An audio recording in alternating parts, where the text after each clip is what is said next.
Hello, everyone. Hope you're all doing well. Sinclair Lore, nice to see you. It's been a minute. Mercy, Boris, The Limit, welcome to have you in. Teen Sith, Pokemon, KD, nice to see all of you again.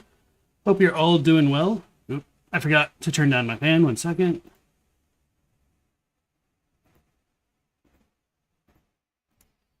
Don't need that bit of extra white noise for this stream. All right, so running a little bit behind, but we're good. Just barely made it in time. Hey, Rat, nice to see you again. All right. Oh, yeah. Let's pop this back up.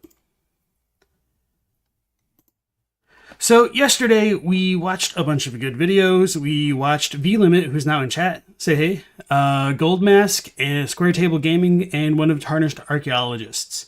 So today we have two videos queued up because they're kind of lengthy, and I'm not sure if we'll have time for another one after that. So today we'll be looking at Angel of the Past's Elden Ring's Hidden Story, and Quelaag's The Elden Ring Keeps Me Up at Night.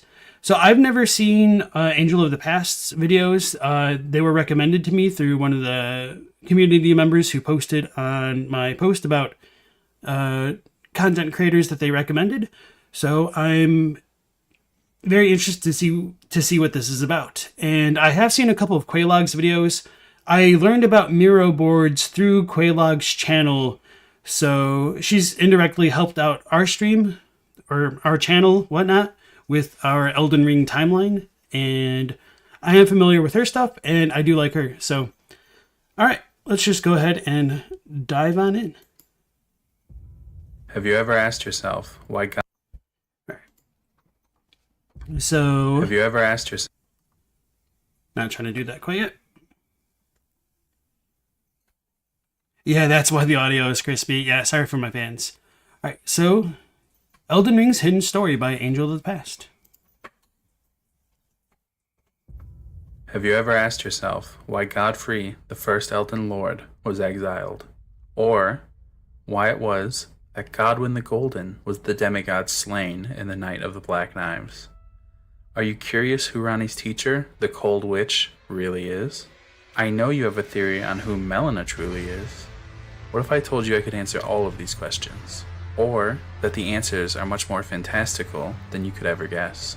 What if I told you that you're not even asking the most interesting question of all?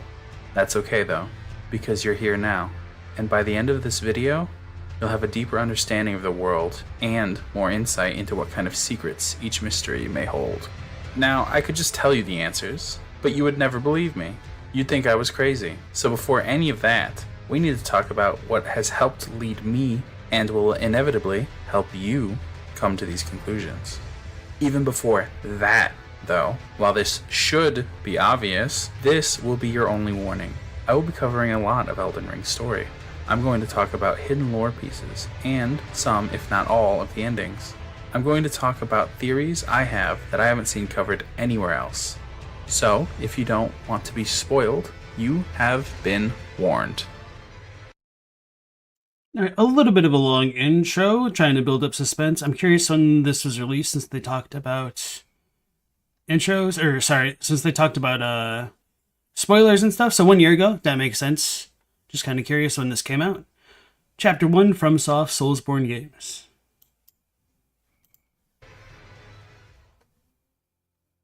While the story is compelling on its own, it's thanks to FromSoft working tirelessly to bring us a game that can convey the story at the highest quality, regardless of what salty developers have to say.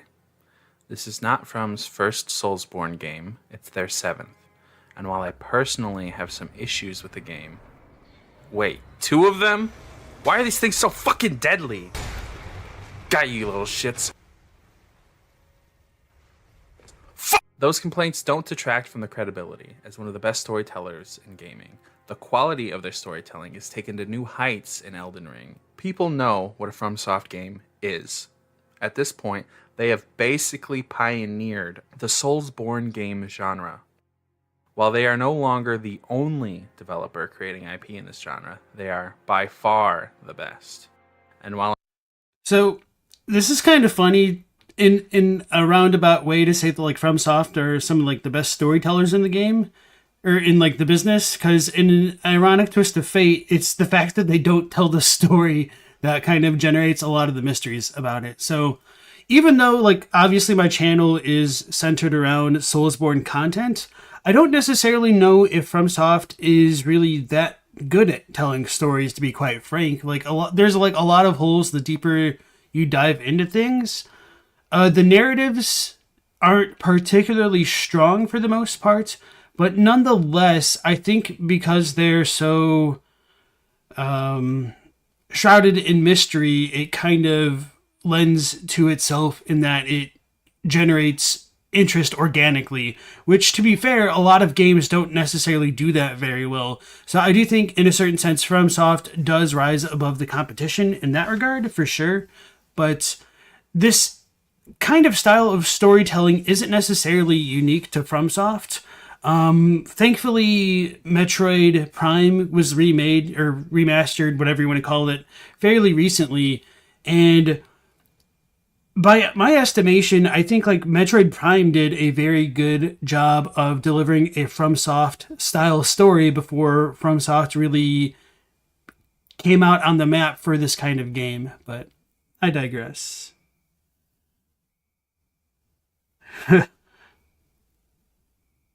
Stupid Souls deaths will never not be funny. Yeah, that's pretty much all of my be right back screen, just silly deaths. If you don't do anything, you won't do anything wrong. Some philosopher probably. Yeah. Teen Seth thinks FromSoft executes that sort of non-linear and environmental narrative really well, but it's not like unique as a storytelling technique. Yeah, I agree. I may, from time to time, lovingly look at my video game shelf and think of what could have been, as I caress one of my favorite childhood games, Armored Core 2, more sexually than the situation calls for. FromSoft. I was curious if this person had played any of the other FromSoft games, because they said like 7 Soulsborns, and I'm sure like there's probably some real OGs who are like fans of Kingsfield and or Armored Core who might feel a bit differently, but I'm not too familiar with those titles myself, so I was just kind of curious about his experience with FromSoft. Isn't the same company it was when it made that game. They release high-quality content, with each game surpassing the last. Unless you're one of those people who despises Dark Souls 2. Hey, it's me. It might be the worst in the series, but like it's at least still faithful to the series, unlike other sequels of other series. Wait a second. To the I know that guy.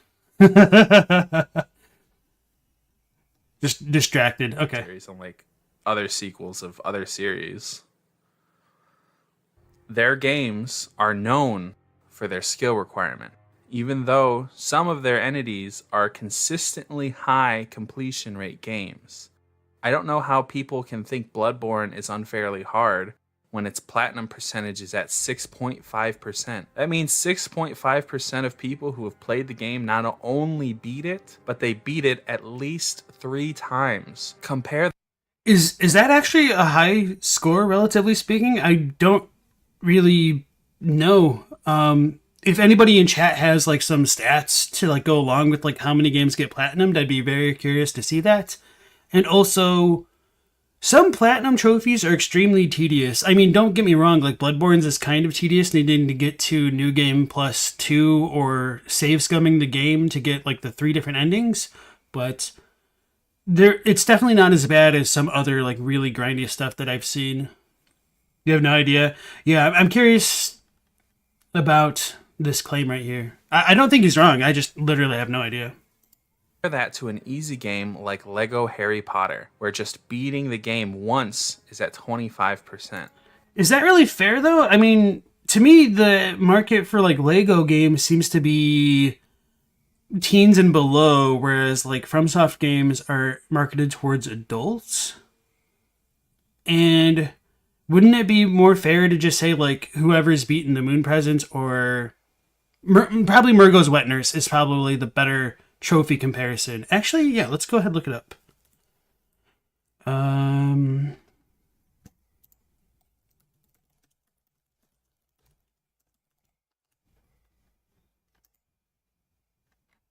So, Murgo. 43%. Okay, that is pretty high. That's definitely a lot higher than I would have expected. So yeah, I think our guy here is maybe onto something after all. Hey Clown Scum, nice to see you again. You just beat Dark Souls 2? Nice, congrats.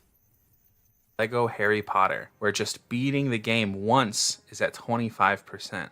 Bloodborne isn't that bad, and most Souls games are like that. Elden Ring is already sitting at 3.9% as of writing this, and it's going up every day. So while the Yeah, and to keep that in mind, this was released over a year ago, so it's probably higher now. Actually, I don't know, because it's proportional based, but anyway. Well, no, people would have had more time. Whatever. games are technically known for their skill requirement, they are most known for sparking debate about skill requirements in games versus actually requiring a lot of skill. But most importantly, they are known for creating worlds people love to exist in, places you just love coming back to. A place where just being there makes you feel nice and accepted, like you belong. Of course. I do love you. More than that, though, and all jokes aside, they are known for creating top-notch worlds. While you are progressing and earning the right to exist in the world they've created, you get a sense that the world you are living in hides so much beneath its surface, that it's alive. It seems like an extreme example, but the feeling you get when you're playing a From game is akin to the feeling you get when you're visiting a historical site. You know that ruins in a From game are there for a reason. Ruins in a From game are there because it was a building once. Yeah, that's always true. I think FromSoft might have some of the best level design of any video game creators, or even like any video games in history. Like, even as disjointed as like Dark Souls 1 and 2 and even 3 to a certain extent can feel, like it's almost like riding a bike. You might not remember all the finer details of like your motor control, but when you get back into a Dark Souls game, you're like, oh, okay, I remember this feeling or this area to a certain extent. So they're just very impressive in the way they're just kind of mapped out. Like, going from the Undead Asylum to Lordran is iconic. The Undead Burg, especially. The damn graveyard next to Firelink Shrine. Going down to Blighttown, who's ever really going to forget all of those hijinks getting done there? And that's just in Dark Souls 1 that I'm talking about right now.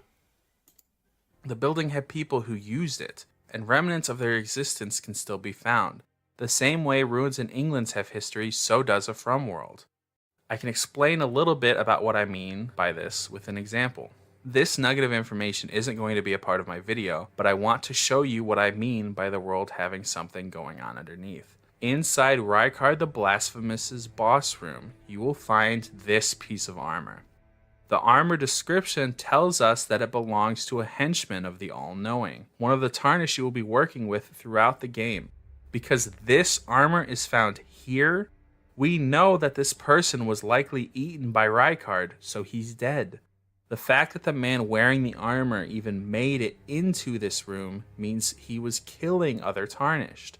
We know that because unless they fought their way through a Volcano Manor, which is unlikely as the entrance is hidden, and fighting Tarnished is the only way you can gain an audience with Rykard. Finally, we know that this man has almost certainly been acting on the All-Knowing's direct orders. If I remember correctly, I don't actually remember NPC's name. Actually, This is the Tarnished who invades us near the Colosseum in Limgrave. I assume he's still there after all the patches. Man, let me invade. Or invasion might be what I have it tagged under. Because I'm pretty sure he has the eye surcoat on when he first appears. Oh yeah, I don't have my very first playthrough backed up anymore. I've got too much footage, though.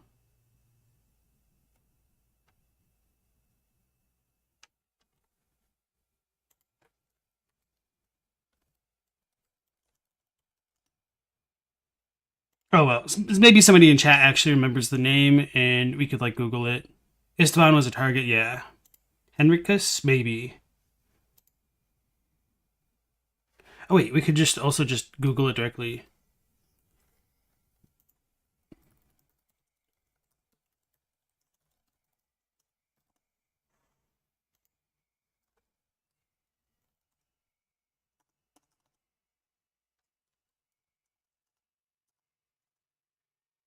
Just frustrated spirit.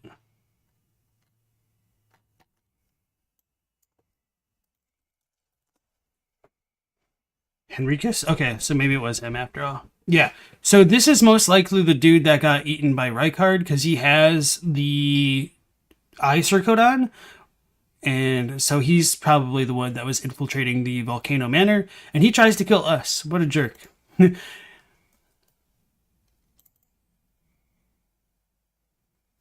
So not only are we shown what happened to a specific individual in the world, we now know that the All-Knowing is willing to sacrifice his henchmen and have them kill other Tarnished to achieve his goals. While this sounds like a lot to pull from just a piece of armor in a specific location, I want to point out that this is just a basic understanding of what this armor being here means. There might be a specific in-game individual you meet who might allude to who this person was. We rarely receive visitors to the Volcano Manor without invitation. Fascinating. And not unlike another guest we had long ago. Or a specific set of events that we can infer happened because this individual reached this room. Making these connections and understanding what they mean, and finally tying them to the other events and circumstances in the greater overarching story, this is what is required to understand lore in a FromSoft game. You aren't just given dispositions so that you can know what's going on. While From's games are without a doubt some of the most compelling stories in video games, most of their fanbase doesn't know what the story of most of the games even is. They play the game because they're fun. But just because you've earned the right to exist in their world doesn't mean you've earned the right to understand what's happening behind the scenes.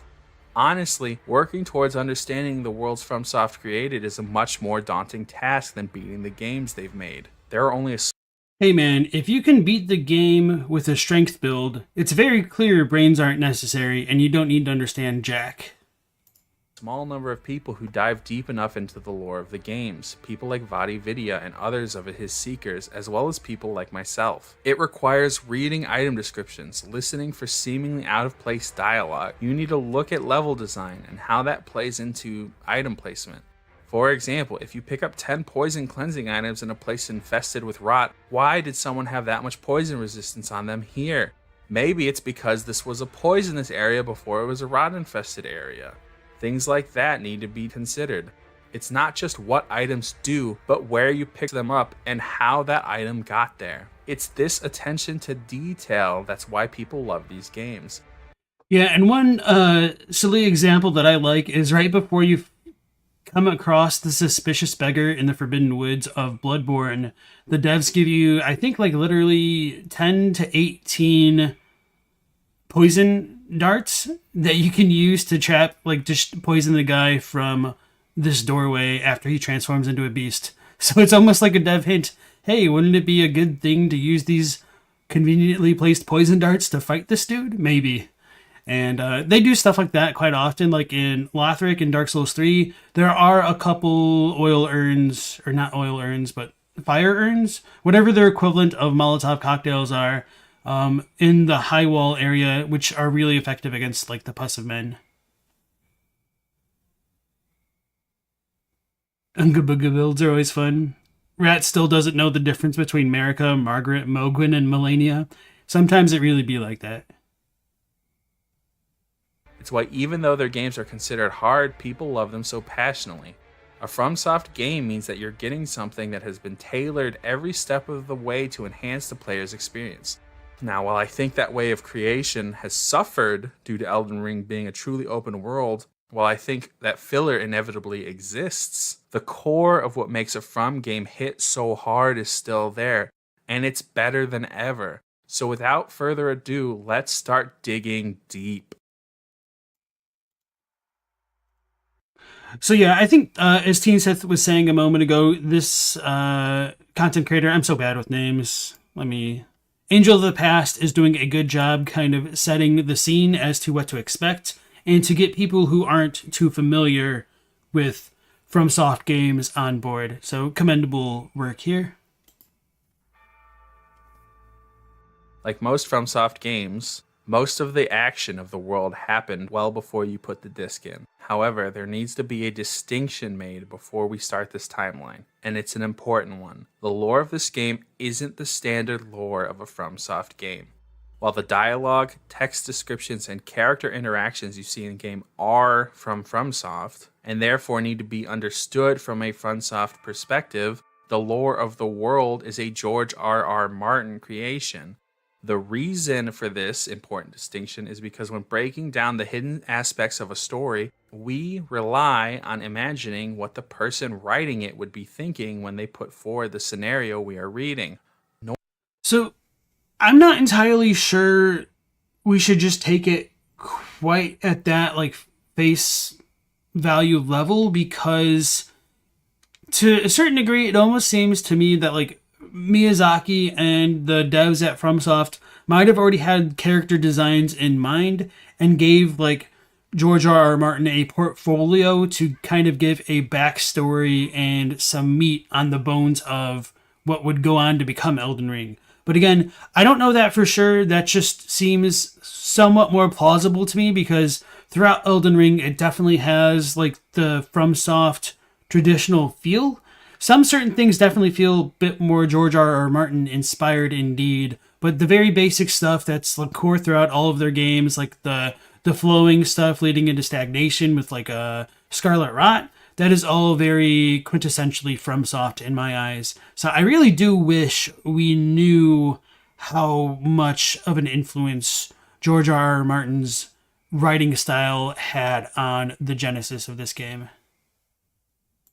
Normally, with a From game, that means understanding what Miyazaki would make happen in this scenario. Now, it means understanding what George R.R. Martin would do. So basically, way more family relations. When you start the game, you're thrown in the middle of nowhere, maidenless. The only thing you know is that you're supposed to get the Elden Ring. But what is the Elden Ring? Why do you need to get it? Why are you here?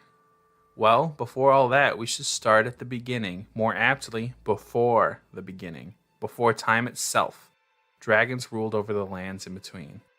You had the Borealis dragons taking dominion in the north, the mother of dragons Grail located in the south, and the true first Elden Lord, Dragon Lord Placidu, ruled over all from his throne in Farum Azula. While their powers seemed eternal, they were free, and not. So there are a couple things here which I think are a bit questionable, and this is mostly due to altering interpretations of the Japanese text, so take this stuff with a grain of salt.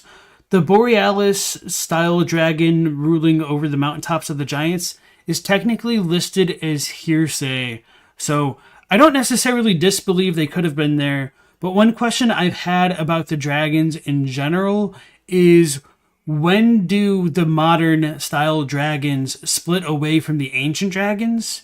And it very well could have happened before before Marika and everybody arrived in the lands between to create the Erd Tree and all that stuff. Maybe there were already modern dragons around by then. I don't really know. Part of me doubts it a little bit just because of how the Crucible took draconic traits and gave them to everything else. To me, it would seem more plausible that the modern dragons may have been a result of the ancient dragons, potential life force being drained away from them. So, again, that is heavy speculation on my part. And if that were the case, the Erd Tree style / Crucible wouldn't have existed until after the war against the fire giants. So if that were the case, then the ice giant or ice dragons shouldn't have been on the peaks, at least not the ice dragons like Borealis. Maybe they could have still had ancient dragons, which would make sense because the kiln in the top of the mountains does transport us to Fair Missoula, so there is this kind of weird connection between Fair Missoula and the mountaintops of the giants. But I don't know. The other thing that I would take issue with is saying that Placidus Axe was like definitely the true first Elden Lord. I would say we have multiple item descriptions challenging that by saying Godfrey was the first Elden Lord in the Elden Lord set that Godfrey uses, in Godric's Axe, in a couple of Radahn's items. So, the title of Elden Lord might be a specific kind of thing, and so maybe calling Placidus Axe Elden Lord isn't exactly right, but it's not exactly wrong either, in that he's probably the equivalent of an Elden Lord in a previous age. But I digress, just to be a stickler for the points that I bring up quite often. V-Limit says, you think that there was a modern style skull in Fair Missoula's Dragon Temple? Well, maybe, like the one with the Godskin duo. I just based off of its size, I kind of took it like as supposed to be representative of an ancient dragon, but maybe you're right in that it doesn't exactly match them. It might be worth re-examining, though. You were waiting for me to say it, Katie. Also, welcome back to the stream, Katie, Ponyboy, and who else came in? I think I already greeted everybody. I thought there was one other person. Maybe it was Boris that I didn't know. He said something way earlier. All right. Well, anybody who's lurking as well, welcome into the stream. Nice to have you. Not chained by any of the outer gods, and this proved their undoing. First, giants arrived, taking over the north with the help of the one-eyed god. They ransacked and all but wiped out the Borealis dragons. After they secured the north, the largest of their numbers marched over the ocean to the south to kill the mother of dragons. However, this is where they lost a majority of their force's strength. They sent out the largest of the giants to kill the mother of dragons, as they were the only ones who could safely cross the ocean to... This, I would say, citation needed, because I'm pretty confident there's nothing in the game that says it quite like that. So this seems like a headcanon that's being presented as fact, which is something I really do not enjoy in like seeing other content creators' works, because that makes it harder to talk about the lore when somebody takes what somebody else says at face value as a matter of fact when it isn't. So this is something that has like permeated throughout like all of the games to some extent, where people get wrong information or they misremember. So it's just something that I work really hard to try to avoid. So anyway. To the south. But while in the Northlands they had the advantage thanks to the one-eyed god's fire, they had to pass by Fair Missoula on their way to Grail. And this is where the war ended. Throughout Caelid, you can see where the largest of the giants died, their skulls littering the land. With this, the North went from a stronghold to a prison, when they were cursed to be the bearers of the one-eyed god's flame. Did it skip ahead for a second? There's like a weird audio thing, and then it seemed like pride throughout by Fair Missoula on their way to Grail. And this is where the war ended. Throughout Caelid, you can see where the largest of the giants died, their skulls littering the land. With this, the North went from a stronghold. It almost seems like maybe he accidentally cut out part of his own video when he uploaded and maybe didn't notice. Or maybe that's supposed to be intentional. It just seemed a bit awkward. Bit of a cut, yeah. Giants died, their skulls littering the land. With this, the North went from a stronghold to a prison, when they were cursed to be the bearers of the one-eyed god's flame for all eternity. After these events, human beings inhabited the lands between. The astronomers moved... And again, this is debatable because, as I talked about briefly when watching the Tarnished Archaeologist video yesterday, we do have the Ul and Erd dynasties to potentially contrast with this stuff and the Elden Ring and all that. So maybe the Ul and Erd dynasties don't predate the fire giants.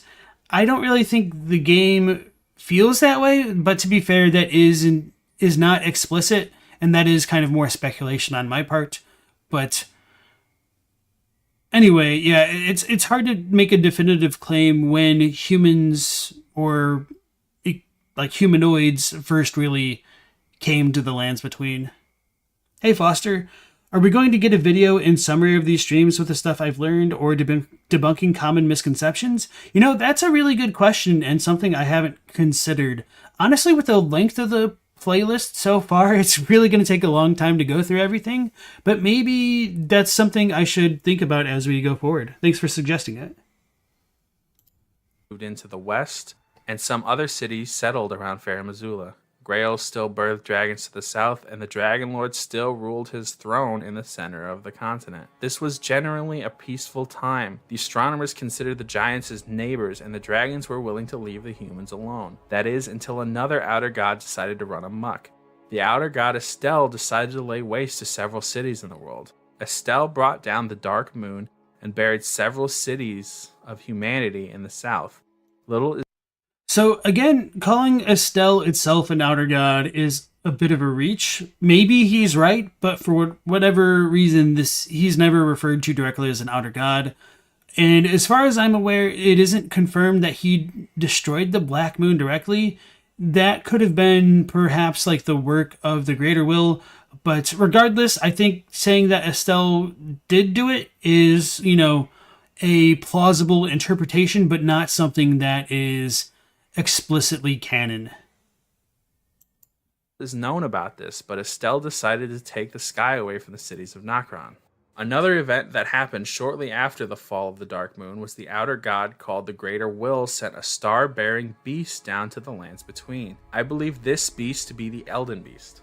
Little is known about the actions of this beast, but several things happen in some order during this time. Marika, a Newman, arrives. Marika receives the Elden Beast's power in the form of the Elden Ring. She contains it inside of her and becomes the goddess of the lands between. The Erd tree is planted and becomes a symbol of the Golden Order. And Farum Azula gets displaced from the center of the continent and floats to the east in a maelstrom of wind.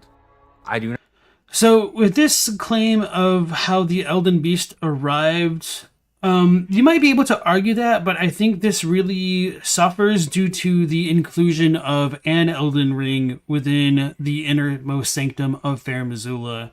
So it seems most likely that the Elden Ring would have arrived sooner during the Age of the Dragons, and that the Greater Will bestowed intelligence upon them then, according to the description of the Cinque Dea. Although, to be fair, it great gave intelligence to the beast then, not necessarily the dragon. So maybe... Anyway. Do not know if it was Marika, Azula, or the Elden Beast that caused Farum Azula to become displaced. The reason I do not know is because the Beastmen are the primary inhabitants of Farum Azula now, meaning that they were likely there when it was displaced. The Beastmen clergyman is Marika's half-brother, so she was likely around when it got displaced. However, while the war did eventually break out between the dragons and the Golden Order, it wasn't until the Golden Order was at the peak of their power and the dragons started the assault on the Golden Order. So I don't believe Marika was... So this I would also take issue with, because it is unclear when the war against the ancient dragons took place. And to be honest, it seems likely that it would have happened before Radagon returned to Leyndell to create the true Golden Order by removing the rune of Destined Death. But that is not clear. I just do want to make sure that people aren't just taking this stuff at face value. Their power, and the dragons started the assault on the Golden Order. So I don't believe Marika was responsible for the displacement of Farum Azula, but I could be wrong. Either way, for the purposes of this video, it isn't important, and I'm sure someone will figure it out eventually. With this, we are now moving from the age before time to the Golden Order's Golden Age. During this time is when Marika rose to power. Several key events happened during this time. The first is that Marika took on Godfrey to be her consort, proclaiming him the first Elden Lord. Those of you who are actually paying attention will likely realize that Godfrey is not the first Elden Lord. And the true first Elden Lord, Dragon Lord Placidu, ruled over all. Now there are two potential reasons for this. One is the Dragon Lord exists outside of time, so is he really the first if he's not technically in the timeline?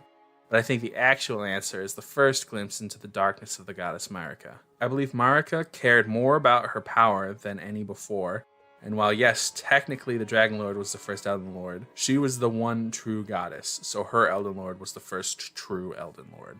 Now, while we see the Golden Order as the dominant power of the land during the events of the game, at the start of this period that is not the case. While the South was decimated by the recent attacks, Marika had no problem claiming the new land as her own. While the land wasn't hard to claim, there were those who would fight against the new coming Golden Order. The Golden Order's most deadly foes, the Fire Giants. The Fire Giants were Marika's main worry, because even though they were a shell of what they had once been, they were the only ones who had access to something that could hurt her, the one-eyed god's fire. So she waged... So, again, like, I don't want to keep pausing because we're just going to continue to have disagreements, essentially. I just wanted to reiterate and to keep in mind that this video was posted like a year ago, and it doesn't say exactly when that was, so I'm just going to assume it was like June back then, which is only a couple months after release, and there was just so much text to pour through that it would have been very difficult to have a really, really good grasp on the timeline unless you like literally no-lifed all of the item descriptions and remembering everything and trying to piece everything together. So I'm not going to try to be nearly as harsh on this video as like maybe something released like in this year, because we were all still learning about the game back then, and that's just kind of one of the unfortunate realities of like producing content before I would argue that it's like truly ready. So what I was going to go back to say was it wasn't necessarily the Golden Order when Marika first appeared on the scene. I myself also thought that the Golden Order was before Radagon's time, and it took me a while of looking through the text to realize that no, the Golden Order shouldn't be conflated with Marika specifically, and in my opinion, it's more of a like Radagon creation, hence why Radagon is called the Golden Order in his boss fight. Yeah, many of the lore videos at the time are unrefined and inaccurate. Yeah. Welcome back into the stream, Dr. N. You feel a little bad for recommending it on the basis of being spicy, not gonna lie. Was it you, Teen Sith? Were you just baiting me this entire time? It was about 5 weeks after release? Okay. If it's only 5 weeks after release, honestly, I think this is pretty impressive for like piecing things together as much as it has, even if it is kind of like incorrect at spots. For this time of the game's life cycle, this is definitely pretty advanced lore reading. It just doesn't have that full comprehension that comes from just maturing your thoughts about the game. So, and thanks for letting me know that, V-Limit. Waged war with her consort Godfrey. They fought and killed the giants, locking down the one-eyed god's fire so it could never be used against them. During this series of events, Godfrey and Marika had 3 children, Godwyn, Morgott, and Mog. Morgott and Mog were considered omens, horned individuals who are said to be cursed and bringers of bad omens. Marika despised these two, and Morgott spent his life working for the Golden Order, even though no one in the Golden Order had any love for him. It's around this time that the sorcerers of Raya Lucaria were seen as the next threat of the Golden Order. The astronomers of old had eventually evolved into the sorcerers of the Academy. Rennala had shown the astronomers the power of the moon and had became their leader. As I said earlier, the astronomers once saw the giants as their neighbors, and with the new Golden Order taking them out, they had begun getting ready for war. This is when Radagon was deployed to annex their lands into the Golden Order. Radagon was Queen Marika's male half. It is believed by some that Radagon is a separate body of Marika, but I think it's possible that Radagon never split from Marika, and Marika was absent during the time Radagon was away. This is important for later, so please remember it, because there are 2 theories tied to this depending on which is true. While Radagon was out conquering the land Rennala ruled over, he fell deeply in love with her, becoming her consort immediately and praying for forgiveness. This led to the Academy joining the Golden Order and Rennala and Radagon having 3 children, Ranni, Radahn, and Rykard. Radahn took up war against the stars, halting their progression so they no longer ruled the land. Ranni would study under the tutelage of the Cold Witch, and Rykard would become Lord of Mount Gelmir. What happens next is extremely important, and when I start proposing information that is spectacular in nature. Godfrey was banished from the lands between, becoming the first Tarnished. The reason why is unclear, but I have two theories for this. The first theory is that Mog was born an Omen, and Marika, disgusted by this, banished her Elden Lord. This plays into the arrogance and self-love of Queen Marika, and it also ties in best with the story as is in Elden Ring. But I believe there is another reason for his banishment, and I don't think you're ready for it. This is where I said that understanding the author of the story matters. While little things like this can happen in Miyazaki's story, family fracturings have deep meaning in George R.R. Martin's works. I believe Godfrey discovered that Mog and Morgoth weren't Marika and his children, although they were his blood. I believe they were Marika and Godwyn's children. This plays into what I had spoken about earlier. I think Godfrey discovered that Marika had been conceiving children with their son, and he was banished because of it. Godwyn... Honestly, for like spicy lore takes, that one's pretty interesting, something I haven't heard before. I would need to revisit the text to like look at the golden lineage stuff, but just from my recollection, I don't think there's anything that explicitly contradicts what Angel of the Past is saying here, surprisingly enough.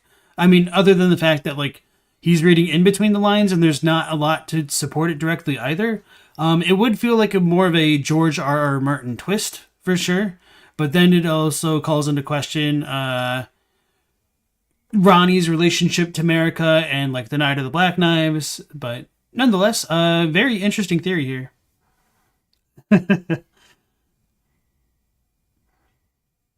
You've never seen a panicked protag before? Oh, it's definitely happened when I'm like super low on consumables or like heals in certain boss fights, right? Ronnie killed him for sleeping with his mom, yeah. Could act as Marika during her absence as Radagon, which will be very important later, so note that I believe Godwyn can take the form of Marika.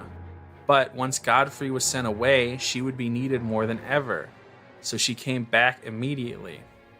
This marks the start of our next phase in the timeline, the downfall of the Golden Order. Radagon is back in the capital as Elden Lord, and he and Marika have the twins Miquella and Malenia. While neither of them are born as Omen, they are both cursed all the same. Miquella was cursed to be forever young, and Malenia was cursed to be the god of rot. I want to point out that if my theory about Marika and Radagon being one body is true, it's likely that these twins are not the product of Marika and Radagon, nor are they the product of Marika and Godfrey, else they would be omens. I believe they are the children of the female version of Godwyn and Radagon. While they weren't born as omens... The female version of Godwyn? Oh, because he thinks Godwyn can become Marika? Obviously, I'm not on board with that, but we'll entertain his theory for now.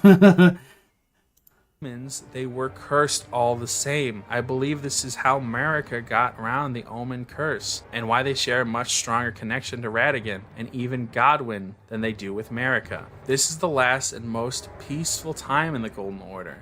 The only war fought during this time was when Rykard blasphemed.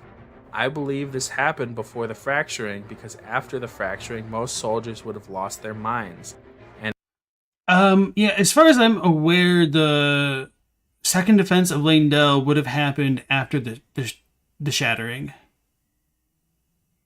It's clear that they have a massive battle between the capital and Rykard. During this time, Mog had met with the Mother of Truth, setting him on the path to be the Lord of Blood. It's also during this time that Miquella's story takes place. I will talk about Miquella more in depth later in the video though, but I should cover him here shortly. Miquella was a key player in the Lands Between's trajectory. Miquella started out looking for a way to fix his and his sister's curses with the uncanny ability to make everyone he met like him dearly. He eventually grew the Halig Tree and joined with it to try and break the curse of him forever being a child. Yeah, Ponyboy asks, wait, did female Godwyn come out of nowhere, or did you miss something? A little bit of both. There was like a one-line thing that he said, maybe like right after I unpaused the video, which was almost like a throwaway, that he thinks Godwin could transform into America because of like their incestuous relationship, I guess, which I have no idea how that's supposed to work, especially after like Godwin gets killed. Maybe he thinks they're two separate bodies. I don't know. It's yeah. It was pretty left field, yeah. So I've just got like the confused question mark meme face going on right now. Before that, though, several of the Two Fingers, heralds of the Greater Will, would choose 3 different gods as successors to Queen Marika: Ranni, Miquella, and Malenia. However, this is the event that doomed the Golden Order. At this point, Miquella had come to understand that the Golden Order was lost, and the Greater Will needed to be upended. Malenia was already affected by an outer god, and even more than that, believed in her brother, Miquella, more than herself, so she would never take the throne from him.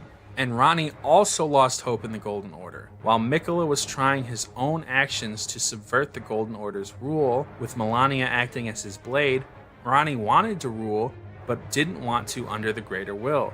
So she took matters into her own hands. It's now that I want to point out the effect the Greater Will had on reality itself. The Elden Ring dictated the laws of reality in the lands in between. So yeah, Scowleezy says they don't know if it's intentional or not, but you're not a fan of him speaking like this is 100% true. So on one hand, it's intentional, and there's multiple reasons for it, so I don't know Angel of the Past's specific reason. One common reason why I think people would do this is because they want to sound more authoritative and they don't want to sound wishy-washy by using more speculative style language, because if they are afraid their audience is going to say like, oh, this dude's saying like maybe it was like this, maybe it was like that, that means they don't know anything, you know, rather than just saying things are open to interpretation. So that might be one concern a content creator can have, and so they might do it that way. Another reason is just because they think they're right. And that's the very simple reason. They think they're right. Their theory makes sense to them, so of course it's going to be true. Obviously, you guys are familiar with my channel, hopefully, and understand that that is not the way that I like to approach things, and I like to be as straightforward as I can about what I think is true, what I think is opinion, and what I think can be speculated on what we know to be true. So we seem to have very different styles here.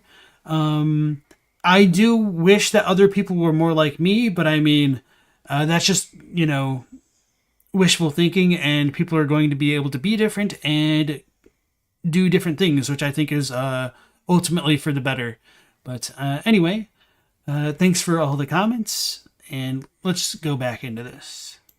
Greater Rune had certain laws connected to them, to the point where Marika removed the Rune of Death from the Elden Ring, thereby sealing away the power to truly kill anyone in the land between. She had given this power to her half-brother Malekith, and used him as an executioner of sorts, sending him out to kill key opposers like the Gloam-Eyed Queen. Knowing this, Ranni set up a plan to get a piece of the Rune of Death and etch it into the blades to kill different demigods. This is called the Night of Black Knives, and I will talk about it more in depth when I cover Ranni later. But she killed Godwin's soul and her body. She did this so that she could escape from the influence of the Greater Will. The loss of Godwin drove Marika mad, and she shattered the Elden Ring. I believe for a while Marika had been obsessed with herself and forsaken the Golden Order. When her lover and child Godwin was slain, she blamed the Greater Will for this, so she shattered the Elden Ring. This event... Okay, I think I understand where he's getting the idea of America and Godwin being more of a thing. Because in his mind, that would help explain why America was driven to the brink. So I could see where he's coming from with that. Obviously, I disagree, but I'm finally like following his train of thought here. Because otherwise, it seemed a little bit out of left field to me.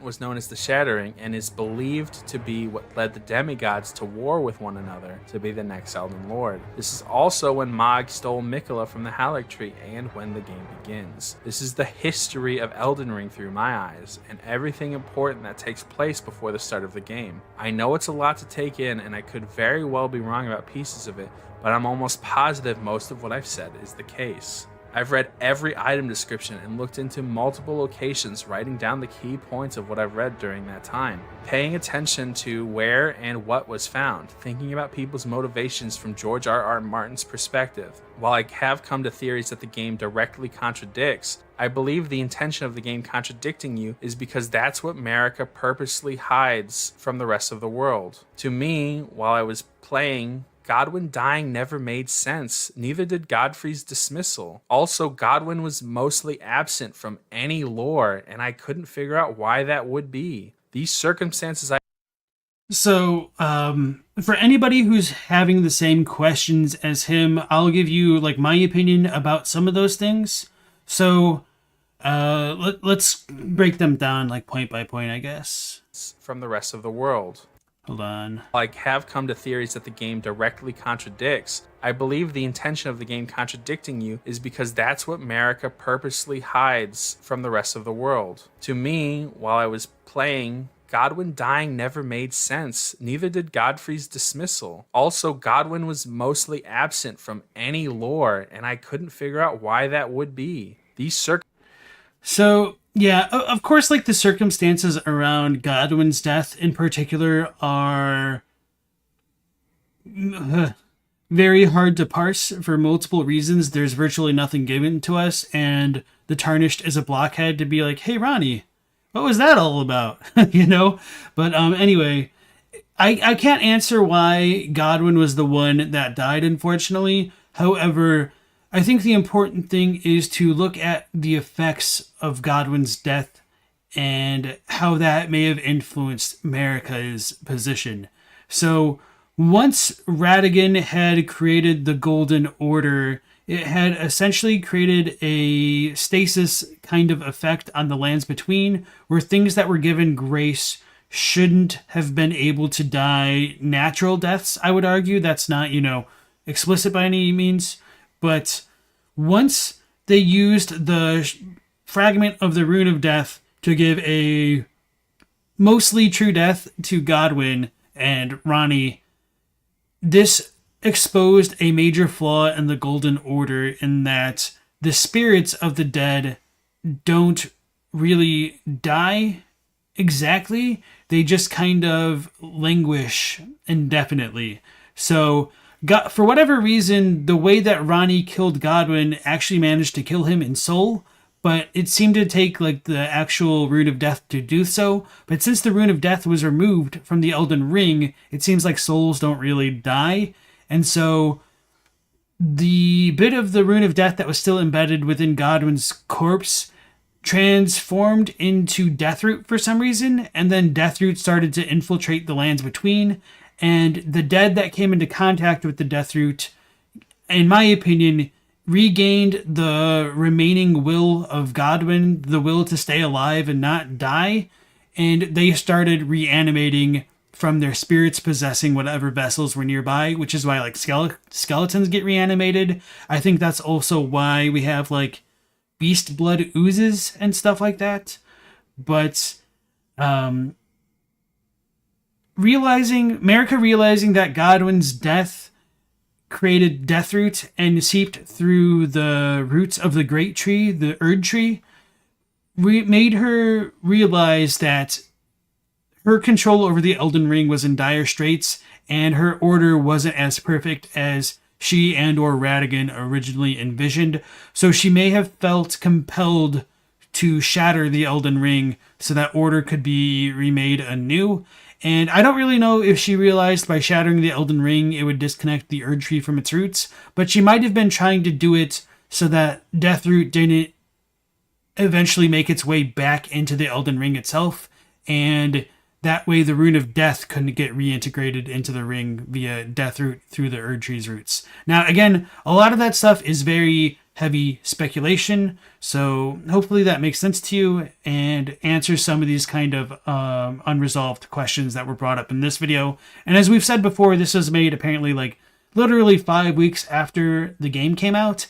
And just to give a little bit more context about that, when you have a video that's like 56 minutes long, it's not necessarily going to be made the day before. This dude probably took like maybe a week of doing this, if not longer, if he had to like manage like a job or a family on top of this. So yeah.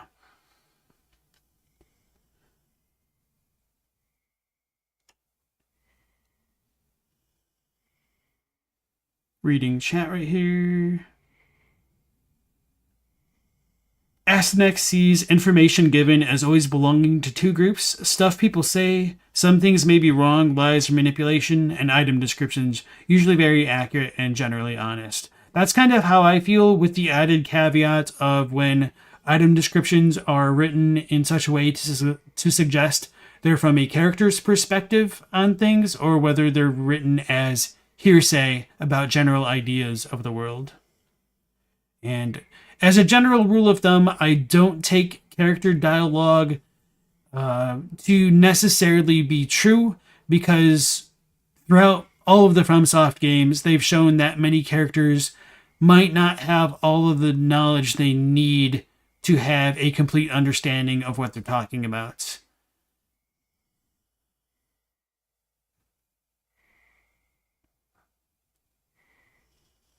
Okay, going back. Circumstances I have put forth made everything fit into place for me, and will make more fit into place as I talk later in the video. Some of the evidence for me is the Black Knife Assassins. The Black Knives, the people who killed Godwin, were Newman, the same race as Marika. Not only that, but it's explicitly said that anyone who is close to Marika, even who seems to have any deep insight into Marika, wants her dead, is directly related to her, or is terrified of what she has planned. Nothing the game explicitly tells you happened makes sense as to why that would be the case. So even if I'm not 100% on the mark, there's so much more to Marika and the end of the Golden Order than is presented in the game as of now.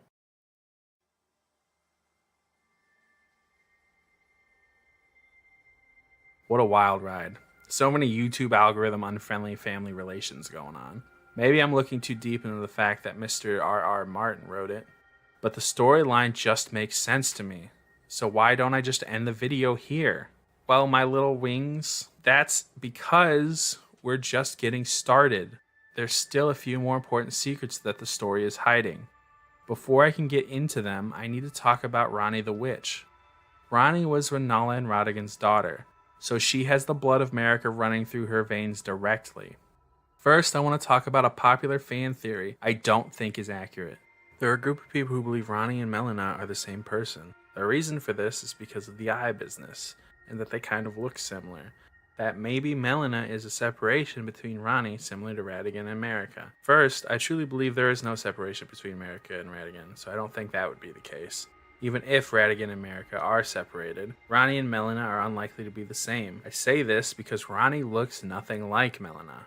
Now, I don't necessarily think that Ranni and Melina are the same, but just saying that they don't look the same is kind of misleading, because this isn't really Ranni's body, this is a doll. If he was maybe more focused, like if he had like the spiritual face more centered in the frame, I could see that, because, you know, this eye would match up with that one. But at least this isn't the visual representation I think he should have used if he's making this argument.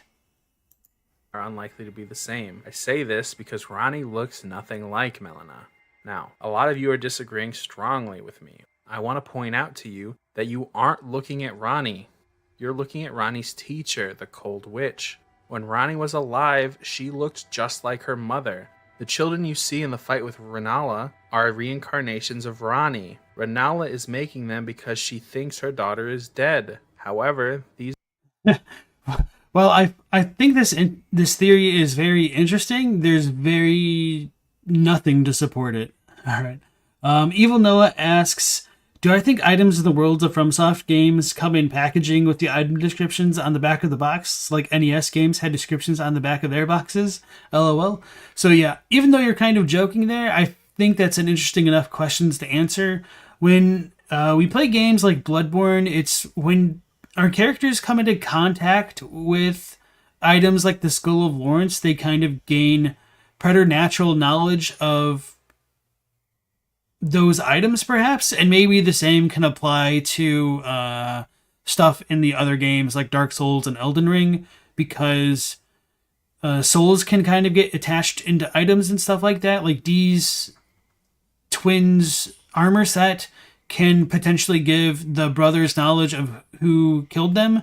Because Sinister Strong Bully pointed out to me, and this is really fascinating, and I should double check it myself, is that if you kill Dee in the Summon Water Village in Limgrave before going to the Round Table Hold and kind of locking him there, and you give his armor to his brother Darian in the Aqueduct, the next time you load into the area, he will attack you. Or no, maybe it's when you do the Fia stuff. He'll attack you instead of monologuing. Something along those lines. And he will blame you for being the other D's killer. So it seems like he gained that knowledge through the armor set, which is really cool and interesting and something I would not have expected. These are what Ranni originally looked like, not anything like the Cold Witch or Melina. If you still don't believe me, I will talk about who Melina actually is later. Yeah, and Oswald brings up a good point that there's definitely red hair on Ranni's actual body on top of the Divine Tower in Liurnia. So with these ones being black-haired, it is questionable. But I guess to be a little bit charitable to this idea, Melina has pinkish hair for most of the game, and if you don't sacrifice her for the Frenzied Flame ending and get her cutscene, she suddenly has black hair. So maybe the same could apply to his Ranni juvenile scholar theory. But if that were the case, it's why would they be wearing scholar robes instead of princess type robes and stuff? It's obviously, I'm not the biggest fan of this theory. I just kind of take it like a joke, unfortunately. But I choose to talk about Ranni first because it adds suspense, and honestly, waifu for laifu. Just kidding, hashtag Team Millicent. So Ranni starts her life as the child of Rennala and Radagon. She was raised as a Carian princess. She had other sisters assumably born of Rennala and her previous consort, but as time went on, they died, and honestly are not important to what I'm trying to convey. She grew up as the ward of E.G. the blacksmith troll, and overall, she had a good start to her life. As she grew up, Rennala's attentions were directed at her husband rather than her children, only switching to her children once Radagon left her to be the second Elden Lord. Instead, E.G. acted as her father, and she took the Dusk-Eyed Queen as her mother figure. I know, a lot of you are going to tell me that the Dusk-Eyed Queen was able to control fire, so she can't be the Cold Witch, references Ranni's teacher, and you're both right and wrong. The Dusk-Eyed Queen has two names. So just to back up a little bit, I do think what he mentioned here in regards to E.G.'s relationship to Ranni is very poignant and good to mention, because once Radagon left Rennala, she became heartbroken and didn't really do anything and kind of became an absent mother. And so I do wonder what kind of effect that would have had on her children. They may have been adults by the time that happened, but maybe not. We do know that Ranni and Rennala must have had somewhat of a close relationship, because Ranni used Rennala's teachings to encounter her Dark Moon, and it might be worth wondering whether or not Rennala was the old Snowcrone witch, because there is that explicit connection between Rennala's moon and Ranni's Dark Moon, but I don't necessarily believe that. I think it's just kind of worth offering up as food for thought. Yeah, back before they patched out that name. So yeah, other information to consider is this video was obviously out before version 1.05 when they did update the Dusk-Eyed Queen description to be consistently called the Gloam-Eyed Queen description throughout. And if you guys are wondering, I'm definitely against the idea that the Dusk or Gloam-Eyed Queen would have been Ranni's teacher. But again, I guess we don't really have a lot to contradict it. It just seems unlikely to me.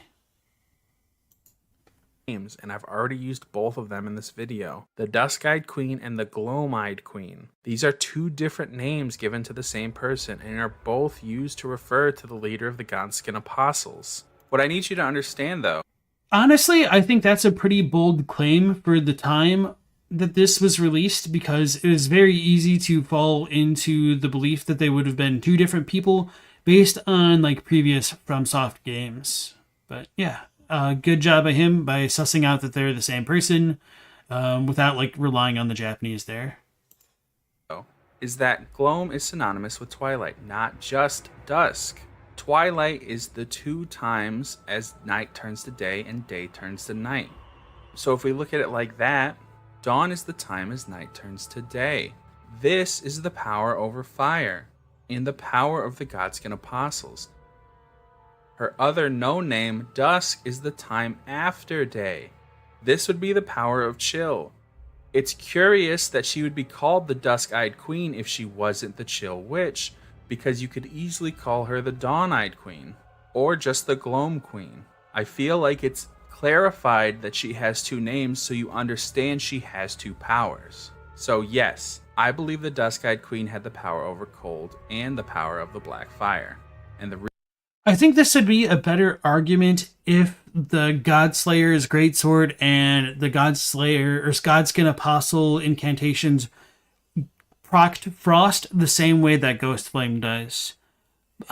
It's unfortunate that doesn't work out in favor of this argument, but obviously I don't fully buy it to begin with. But he's close, but not quite there for multiple reasons, I think. Reason Ranni knows her as the Cold Witch can be seen just by looking at the appearance of her doll. Her new doll-like appearance has the right eye closed. This is the eye that would be the Gloam-Eyed, the dusk eye remaining open. This alludes to the fact that the Dusk-Eyed Queen taught Ranni while using her cold powers. I will talk about the Dusk-Eyed Queen more during Melanis section. It is no wonder that Ranni became skeptical of a greater will when her teacher was adeptly aware of the inner workings of it, and went out of her way to raise an army meant to kill the demigods. I didn't talk about the Queen or the history of the lands between, because she's an integral part of these 2 stories. But the reason Marika took the Rune of Death out of the Elden Ring is because of the Gloam-Eyed Queen was waging a successful war against her. We don't know much about the Gloam-Eyed Queen because Marika didn't want people to know about her. The only place you can learn anything about her is from the Godskin Apostles' equipment and spells, or the magic and weapons she is known for. I think it's telling that the first time Marika ever effectively started a shattering was when she pulled the Death Rune out of the Elden Ring. And this was in direct response to the Gloam-Eyed Queen. And yet she's never talked about virtually anywhere. This stinks of Marika silencing any chatting about her. You can also assume that anywhere you find a Godskin individual she had an effect on. You find one in front of Ranni's body, one at the bottom of Radahn's Divine Tower, and some others in Farum Azula. These are very important locations in the world, and they're just existing there. While I'm not going to break down the initial clash with Marika, I will say that I definitely believe the Dusk-Eyed Queen was the Snow Witch and that Ranni saw her as a mother figure. So Ranni learns from her teacher and acquired a distaste for the greater will. It is around this time that the Fingers quote-unquote bless her with the ability to be a successor of the Elden Ring, and a potential candidate of the next goddess of the greater will. This is when Blythe was given to her, and when Maybe I'm not following Angel of the Past's timeline quite closely enough here, but my understanding is that Blythe was given to Ranni pretty much when she was still like a young child. So Rennala still would have had a role long enough in her life to have given her Blythe as well as the moon magic. So I don't think his timeline here really adds up completely. she begins to hatch a plan. If you have doubts of who Ranni's teacher was, you should remember that Ranni suddenly had a very good understanding of death. I don't think the knowledge of how to pull off a situation like that, or the ability to understand death so fundamentally that she could kill a soul and a body separately, was one she gained alone. But it was something someone like Fia could understand only after knowing what happened. Actually, this line of thought just made me consider that before Radagon returned to Leyndell, Destined Death, in my opinion, should still have been part of the Elden Ring, so they would have all grown up in a world where Destined Death was still a thing.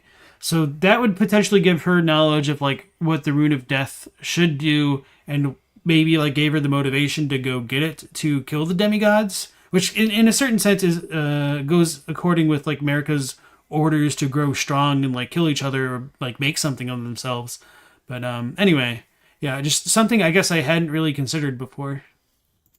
However, Fia is one who lived in death, and the only person who really fits that description would be the Dusk-Eyed Queen. It's easy to attribute knowledge to characters, but you have to remember and ask, how did someone gain that knowledge? Ranni was able to gain the trust of people very close to Marika. She had an intense understanding of death and was able to attach her soul to a doll. Now these could be things she did single-handedly or something she received help with. I believe the intricate knowledge of death comes from her teacher. So she decides to enact the Night of Black Knives, but it happened differently than we are led to believe. The reality I will say, as like a content creator note, having the Estelle music in the background for like this wild speculation does really well to like lend into the whole like. Actually, let's go ahead and pull out our Pepe Ofnir.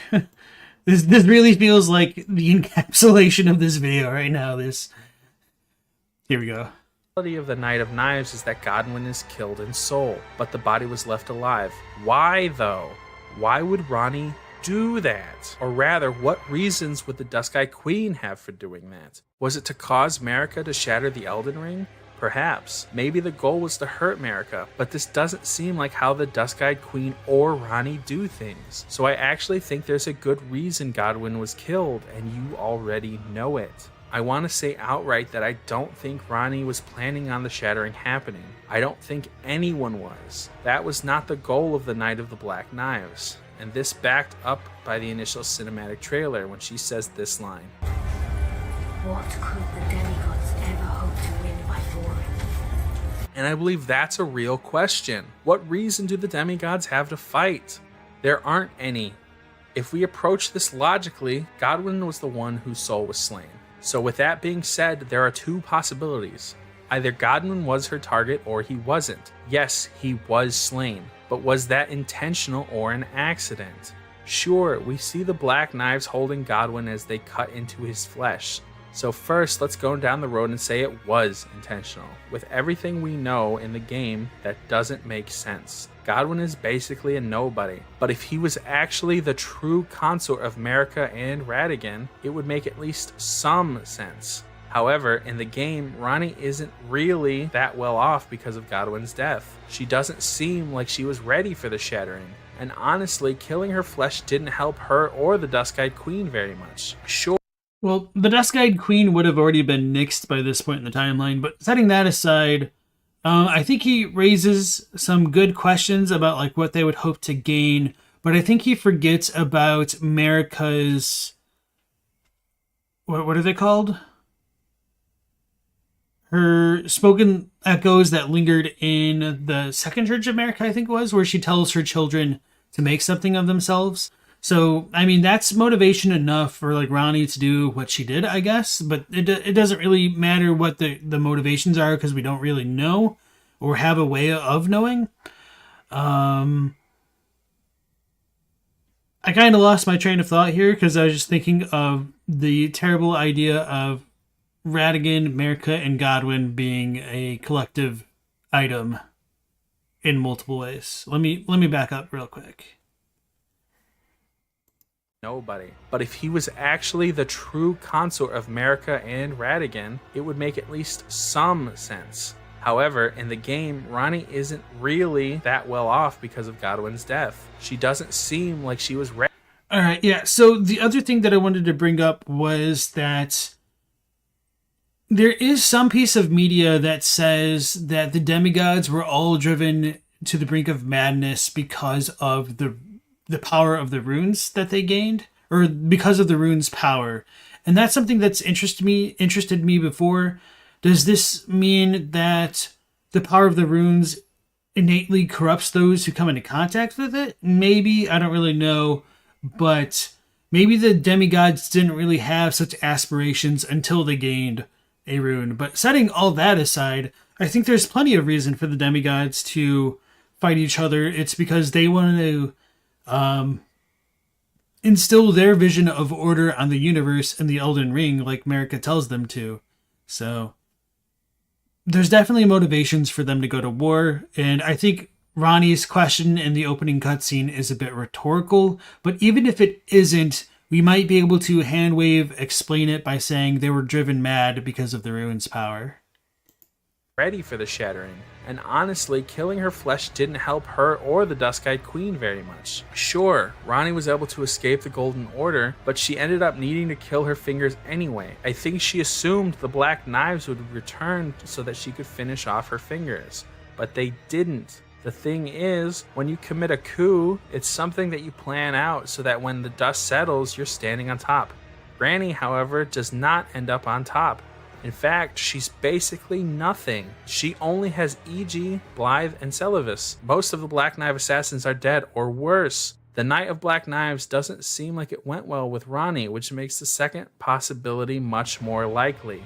She didn't mean to kill Godwyn. I think Godwyn would stand in as Marika when she was acting as Radagon. I think Ranni would plan to attack Marika when Radagon wasn't near. So the only time she would think of assassinating Marika is when Marika was actually Godwyn, because she would have to be sure Radagon was somewhere else.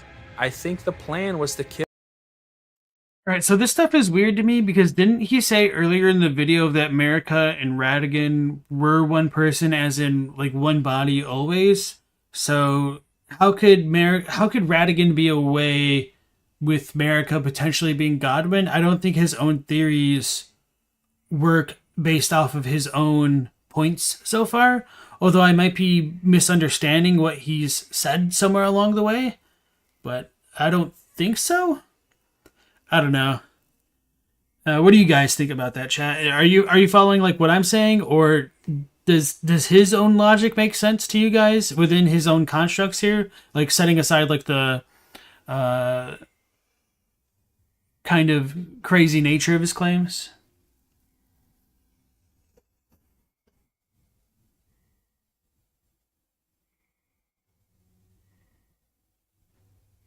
Is he arguing Godwyn is standing in for her, but why would he need to, and wouldn't people recognize him?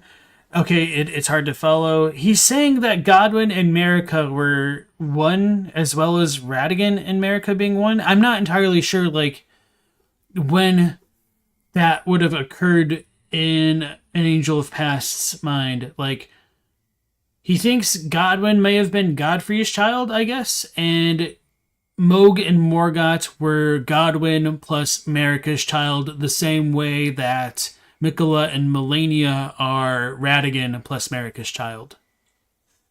You're lost? Okay. Yeah, he said earlier that Marika and Godwyn were the same. He's changing assertions the longer he goes on. That's how I feel. Teen Sith says, they did flip through a recent video of his, and he's proved a lot since this one came out for what it's worth. I expect as much. Like, if this only came out 5 weeks after the game, I'm not surprised. Your main problem with the video so far is that it lacks a cohesive train of thought, which might be a problem of the thesis. Yeah, I think he may have just had like a lot of ideas bouncing around his head, and so he just kind of got too excited with his thoughts as they came to him, and just they all like stuck in his draft, which is extremely easy to do. It really takes a lot of time and effort to like explore different themes as far as they can go without coming across as unhinged. And even if you do a good job of it, it can still come across as being too far-fetched for others at times. You think he said that Marika and Radagon are the same, but Godwyn can turn into Marika for whatever reason. Yeah, it's really weird because like earlier in the video, he said that Marika and Radagon were the same body, which, you know, makes sense, and that there is the conflicting theory that they're two different bodies, but he's not being very consistent about what theory he's like relying on right now. So he seems to have like a big contradiction with this theory compared to what he said, you know, very factually early on. So, okay, let's go back to the video, and thanks for your guys' input. Kill Queen Marika's soul, thereby leaving the goddess as a husk holding the Elden Ring alive. Let's back up a little bit just so he like has a full thought going before. Plan to attack Marika when Radagon wasn't near. So the only time she would think of assassinating Marika is when Marika was actually Godwyn, because she would have to be sure Radagon was somewhere else. I think the plan was to kill Queen Marika's soul, thereby leaving the goddess as a husk holding the Elden Ring alive, and destroying the soul controlling it. This would effectively hamstring the Golden Order. The Elden Ring still has a host, but no will to control its power. It would make becoming the next goddess trivial. With that being the case, why would Godwyn be killed? Surely after the Black Knives assassins realized they were killing Godwyn, they would have stopped, right? Wrong. Because if the Black Knives had stopped, then Ranni would have died a true death. Remember, they had to kill Marika's soul at the exact same time they killed Ranni's body, or Ranni would have died a true death. So even though the Black Knives realized what was happening, they could do nothing else besides finish the deed. This is why Godwyn was killed during the Night of the Black Knives. This is why Marika was so distraught after Godwyn was slain. This is one of the main reasons Ranni is in the state we see her in at the start of the game. And this is one of the reasons the demigods had to fight. After the Night of Black Knives, Ranni is decrepit. She has not toppled the Golden Order. She has no way of killing her fingers. She can't reveal her plan for fear that the demigods would side with Marika, so she waits until she hears of Torrent. This is when she arrives in the game, but we'll talk about that more later, because we need to talk about someone else before we can go further into the story. While I was able to tell a nice story for Ranni, I have to be more blunt with Melina, because there's just less of a timeline to go on. I'm not going to sugarcoat it at all. Melina is 100% connected with the Gloam-Eyed Queen. This connection is obvious with the Frenzied Flame ending. The woman who appears at the end is 100% the Gloam/Dusk-Eyed Queen, in the flesh. Now, for some of you that means Melina is the Gloam-Eyed Queen, but I want to point out that this just means that Melina could be the Gloam-Eyed Queen. In layman's terms, while I'm saying we see someone who looks like Melina show up at the end, and I am saying I definitely believe that person we see is Gloam-Eyed Queen's flesh, I do not believe it is Melina. I'm not out here saying random shit either. It's not for shock. You know what? That's actually a very interesting point that I hadn't considered, and I just kind of took for granted that it would be Melina. Well, no, it seems like it would definitely be Melina because she would be following the promise she made to you. But anyway, setting that aside for a second, with the Frenzied Flame's adherents being able to control the bodies of the dead, there could at least be an argument that the Gloam-Eyed Queen could be like Shabriri and possess Melina. I don't think that's actually what works out, but at least, you know, that's a cool thought to think of. Shock value, I'm not trying to be edgy. I just think her being the Gloam-Eyed Queen is far too simple an explanation for what's happening in the Frenzied Fire ending. Remember, unless this is just a setup for DLC or a future game, this is the ending of the story. Knowing Melina is the Gloam-Eyed Queen doesn't do anything for our story. It doesn't add any intrigue or insight into what happened in the game. It's just a weird twist no one wanted, either meant to sell DLC or a sequel, and I don't believe that's Did it like do that again? intrigue or insight. Gloam-Eyed Queen, what happened in the game. It's just a weird twist no one wanted, either meant to sell Yeah, he seemed to like lose something there. DLC or a sequel, and I don't believe that's what the reveal was meant to do, and there's evidence to back this up. Earlier I talked about the Dusk-Eyed Queen and the Gloam-Eyed Queen being technically the same person, but having different powers. You can see the left eye is blue here, much like the doll Ranni resides in's blue left eye. This would mean that the power associated with her Dusk Eye is the power of cold. Melina is connected to the power of the Gloam-Eyed Queen, the obviously faded right eye. I think the Gloam-Eyed Queen is Melina's mother, and while I'm not sure there is a true difference between the Dusk-Eyed Queen and the Gloam-Eyed Queen, I believe the Gloam-Eyed Queen is the one who led Godskin apostles, tying Melina's powers to that of the Black Fire, and coinciding with her ability to act as the Kindling Maiden. I said a moment ago that I believe the Gloam-Eyed Queen is Melina's mother. However, I think she is Melina's mother the same way Melania is Millicent's mother. If you look at the difference between the Gloam-Eyed Queen and Melina, you'll notice all of the same features are there, but slightly different. The hair is a different color. The left eye has the markings, but in Melina they are filled in with a black sort of inky looking thing, while they are more scar tissue in this one. The burns on the hands are still there, and likely the most noticeable of all, her right eye is faded, while Melina's is clearly still vibrant. Now, So one of the interesting things about like this faded eye is that it kind of resembles Godwin's eyes, or those who've been like inflicted with Deathroot, and with the Gloam-Eyed Queen being associated with the Rune of Death, and that's connections to Deathroot. I think there's a little bit of a claim to go with that, but I think even this idea is a little bit of a stretch. Let me pull up some footage of Godwin to give a contrast to what we see here. Oh. So again, this is faded and looks similar, but it's not quite the same. And this is like a Deathroot thing, but it doesn't necessarily have to be the same if Deathroot is a different form of the Rune of Death's power, I guess. So we have that. And then her eye.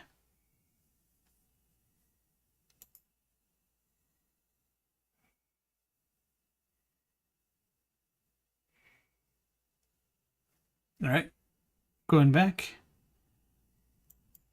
Now, there's another theory for this, that this is her main body and Melina is a spirit trying to get into it, but was stopped by the thorns or some other force. This theory would mean that her spirit just doesn't have the same wear and tear that the physical form does. I don't think that's right though, because it means your earlier encounters with Melina wouldn't make much sense because she's the Gloam-Eyed Queen.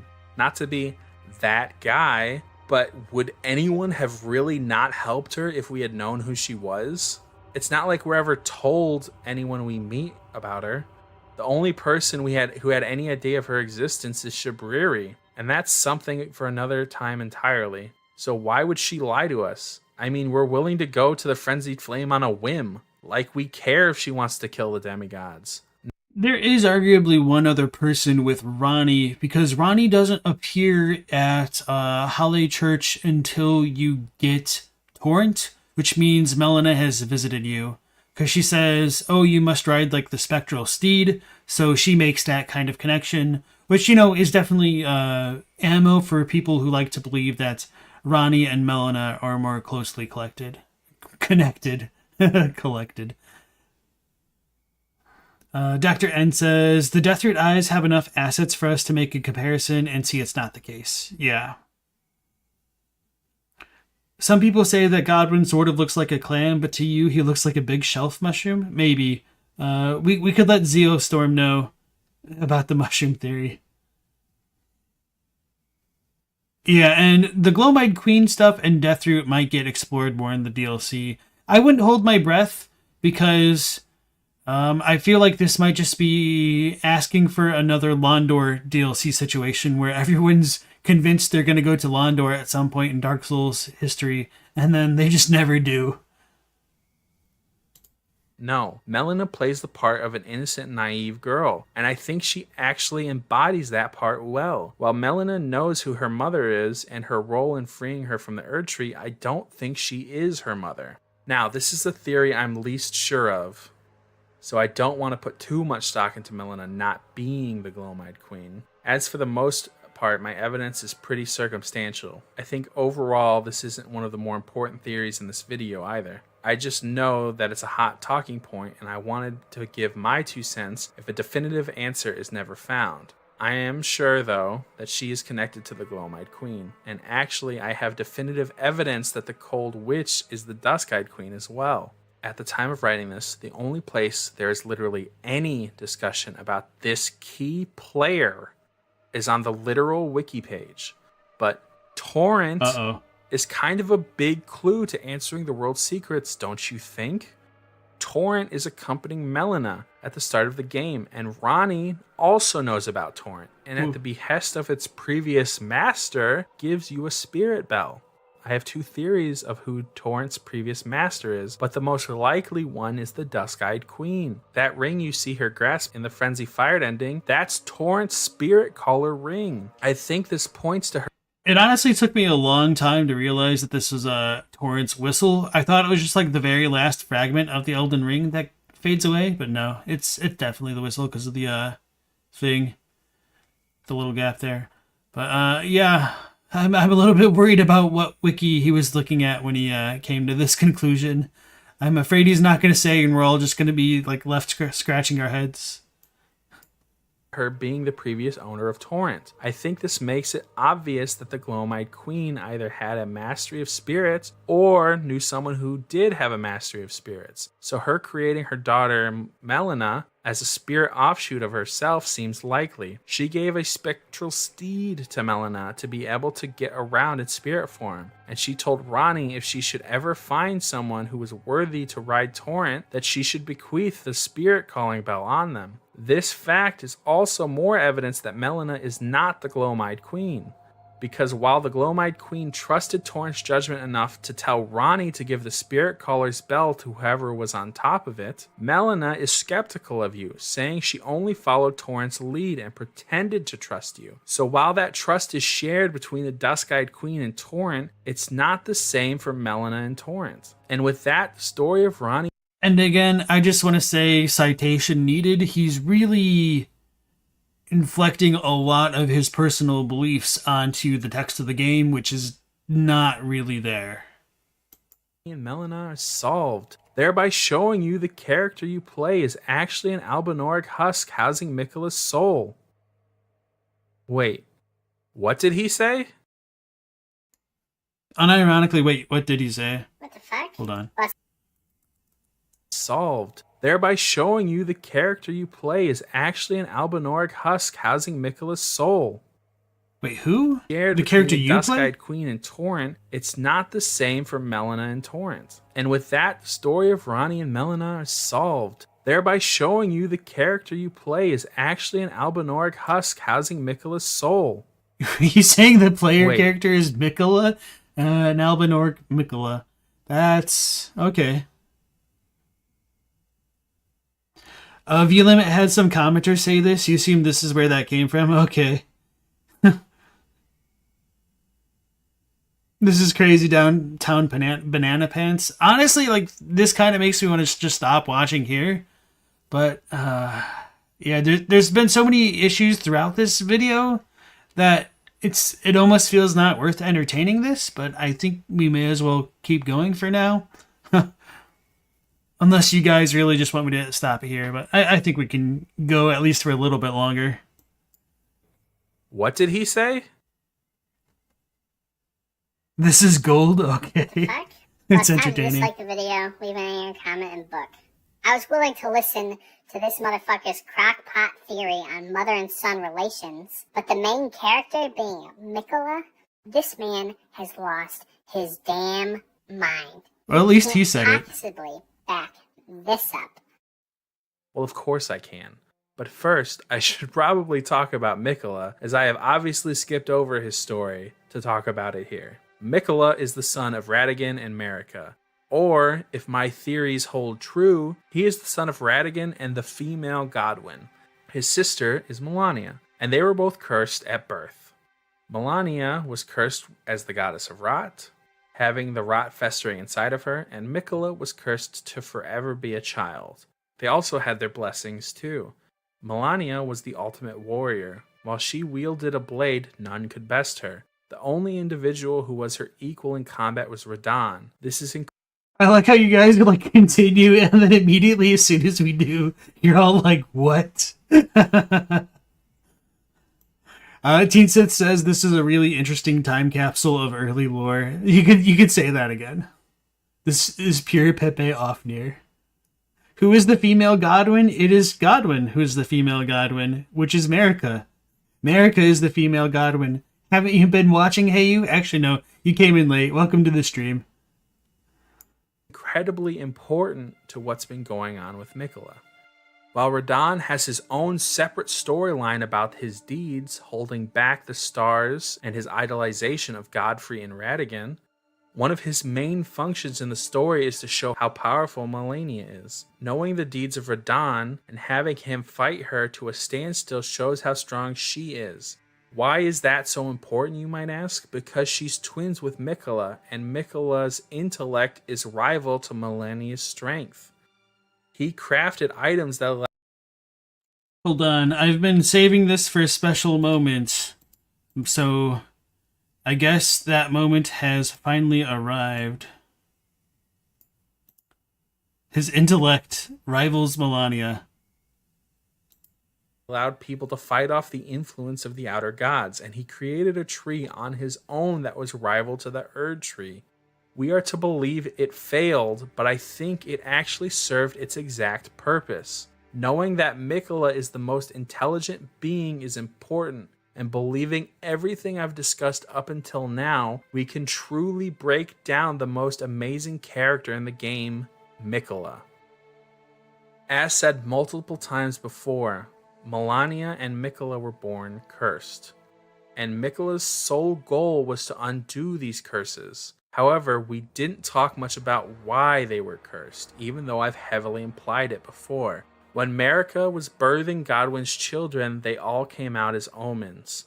So they tried to make Radagon the father and Godwyn the mother, but it ended up with them being cursed instead of omens. I think Miquella figured out this as well. I think Miquella realized what was going on inside of his family, and that's why he's shown to have affection for his father and his brother, but not for Marika.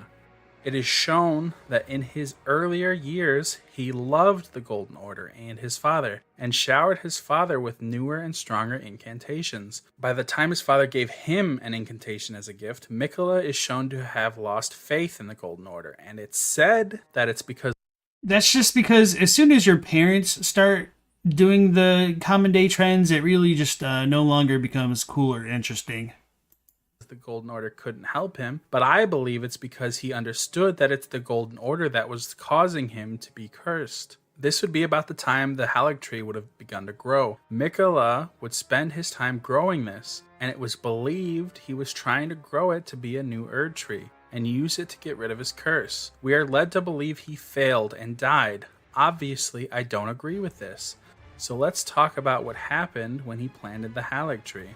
The first is that the tree grew into a huge tree. It grew so big that it was able to contain an entire fort. And the fort contained a race of artificially created beings, the Albinaurics. These Albinaurics are said to be soulless. Now, it's not clear who created the Albinaurics, but it was clear they viewed the Halig tree as a safe haven. They are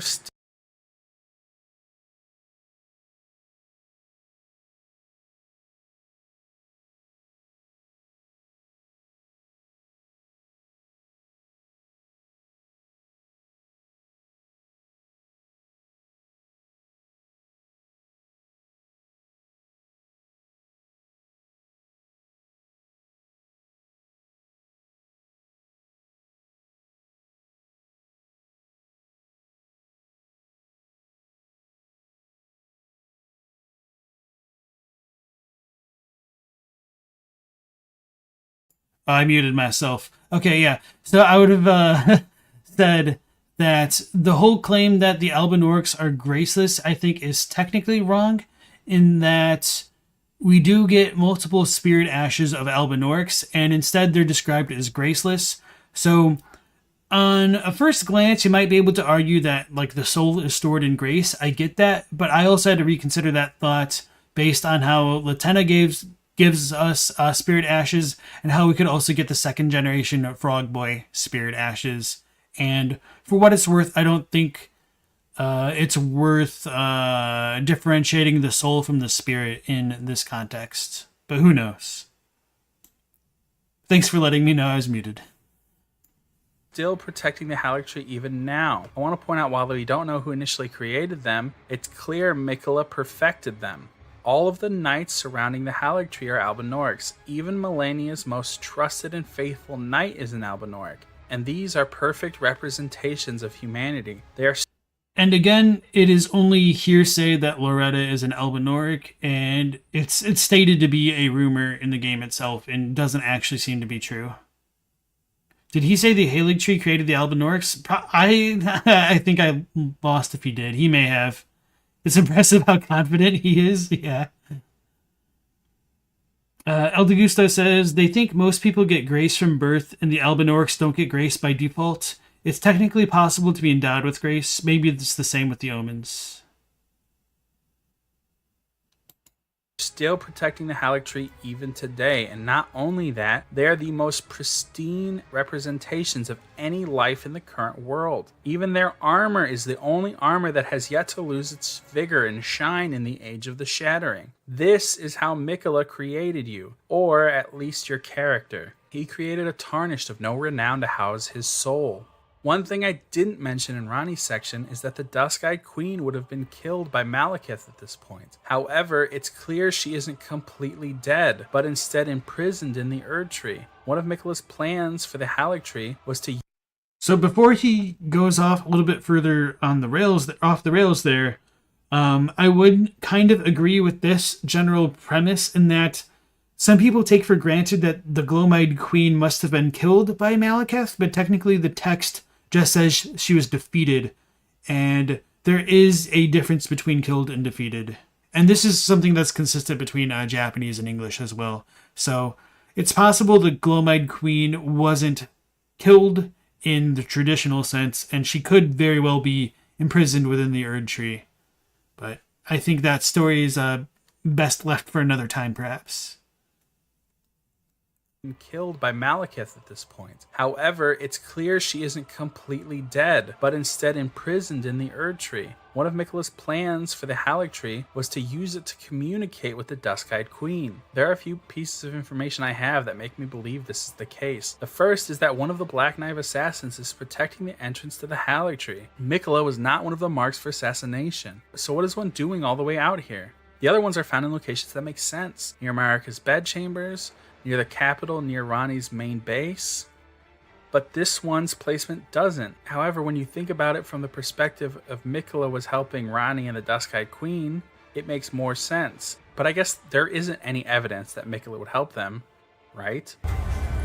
What could the demigods ever hope to win by warring? What reasons do the demigods have to fight? This question matters more than you initially thought. And in fact, when you realize that there are only 2 recorded fights between demigods in the entire game, the first being the killing of Godwyn by Ranni, and that has a huge amount of significance, what makes you think the second one was just 2 powerful players facing off? Because that's what was implied by the opening? Godric is so weak and forgettable, he may as well be the furtive pygmy at this point, apparently. No, that's a smoke screen. This will likely be people's first "that's weird" moment while playing this game. Malenia has no reason to fight Radahn. She never showed any desire to become a goddess. And in fact, the only thing she shows any desire to do the entire game is the overwhelming desire to do right by Miquella. And why would fighting Radahn be the only thing that falls outside of this desire? So we can surmise that Malenia was acting under Miquella's orders when fighting Radahn. But to what end? What could Miquella possibly gain from killing Radahn? Alright, so despite all the crazier claims that he's making, I do think there might be a little bit of teeth to this one in that Miquella may have been the one to send Malenia to fight Radahn, but we don't really know exactly what happened. It seems also plausible that Miquella could have been yoinked away from the Erdtree by this time. Oh, so I just really love how the sclera of Radahn's eyes are yellow here. And just how goofy it looks underneath the little helmet. And just on another random note, I wonder if this is how Malenia snaps the gold needle within her to unleash the power of the Scarlet Bloom of Ionia in their fight, but I digress. It seems like the only person who has anything to gain from Radahn's death would be Ranni. Thing is, we don't associate this with Malenia's actions because not even Ranni herself knew of that. So before even Ranni knew Radahn needed to fall, Miquella was already setting things into motion to make it happen. This is what leads me to believe he was working with the Dusk-Eyed Queen, and the only way he could be Oh, actually, I had a thought. Now that I think about the idea of Destined Death still being in the world before Radagon left, I think that would also help explain why Radahn may have halted the stars or the constellations, because that actually would have had value to do before the rise of the Golden Order. But I guess that would mean ideally he would have halted the Golden Order before Radagon returned to Leyndell, which is... It's always kind of hard to reconcile where everything should fit in the timeline. So, like, on one hand, that makes sense, but on the other, it just seems... I don't want to say, like, contradictory, but maybe, like, counterintuitive might be a better word for it. Because if he's already ruling over Redmane Castle, was that already a prior fiefdom of, like, the Carians? I don't really know, because it seems like Redmane would have fallen under, like, Leyndell's domain, but maybe I'm wrong on that and should rethink some things. Hey, he says we don't know the order of events. It could be that Miquella was kidnapped and Melania went with the salt the earth tactic. Yeah, and I think that's also a possibility. I didn't mean to imply that what I was saying was the only one. So... Doing that is to be communicating with her in the tree. But okay, so he might want to work with the Dusk-Eyed Queen, but why would she want to work with him? Something I failed to mention until this point is one of Miquella's most pronounced powers. He had the power of adoration. He could make anyone he met adore him. Whether this power was completely divine isn't known, but it's referenced several times in the game. So while the Dusk-Eyed Queen may have not necessarily wanted to help Miquella, Miquella could have persuaded her in his own way. So whether you're convinced or not, there is at least one reason to suspect Miquella was in some way trying to help Ranni. However, there is something we didn't talk about in Ranni's story that I believe Miquella was the main influence behind. So let's get into that now. At this point... So one thing that's also questionable is how strong Miquella's powers of not-so-persuasion were. Just because it seems more likely to me that Miquella's powers would be more effective on sleeping targets. And obviously there are the bewitching branches, but they need to be, like, injected directly into things. And, you know, Miquella's powers might be greater than some silly sticks and twigs. But anyway, it is questionable how that would work, because, I mean, if Miquella was so strong to just Jedi mind trick anybody to do what he needed them to do, like, why did he ultimately get got by Moog? It's all questionable. And of course, like, one plausible explanation for that would be that Moog got by Miquella, but kind of misunderstood his directives. Or maybe we just had, like, a failed engineering moment here where Miquella's instructions weren't explicit enough for Moog to actually do his bidding. And so Miquella is the victim of his own hubris. The little megamind having demigod. Miquella knows he will never cure his or his sister's curses as long as they exist in their current form. So instead of giving up, he uses this information to his advantage. Instead of trying to find a way to grow his current body, he finds a way to grow a new one. This will require a different set of skills than removing a godly curse. Instead, it will require transferring his living soul into another host. That means he will need to sever his soul from his current flesh and then, without damaging the soul, imprint it onto a new host without negative side effects. And most importantly, making sure the curse is no longer active. I know at this point many of you are just into this story and you like where I'm going, but for those of you who aren't, I have evidence he did all of this. First, we see him working to give soulless flesh life. We see this in the Castle of Soul. It is assumed here that he is trying to give Godwyn his soul back, but there is no evidence of this. In fact, there's evidence to the contrary. I've been showing an item description or two, but I haven't been reading from them specifically because it would usually take more explanation to get across. But there is an item description for the Golden Epitaph. This is the sword that was made to commemorate what happened to Godwyn. And in it, we have what we believe to be Miquella's words. "Oh, brother, Lord brother, please die a true death." If these words are Miquella's, this is heavy evidence that he doesn't want to resurrect his brother. So who is he trying to give a soul? Second, we know that Miquella did separate his soul from his body. This is basic information in the game. but we are led to believe the Lord of Blood stole Miquella's body from the Haligtree, but the soul still resides in the Haligtree. More on this in a little bit. The last thing he did was test the process before doing it on himself. Now, some of you may think it's the Albinaurics he tested this on, but it was Ranni. Ranni is the first example of a demigod removing her soul from her flesh and attaching it to a new host. How did she figure out how to do this? I'm not saying...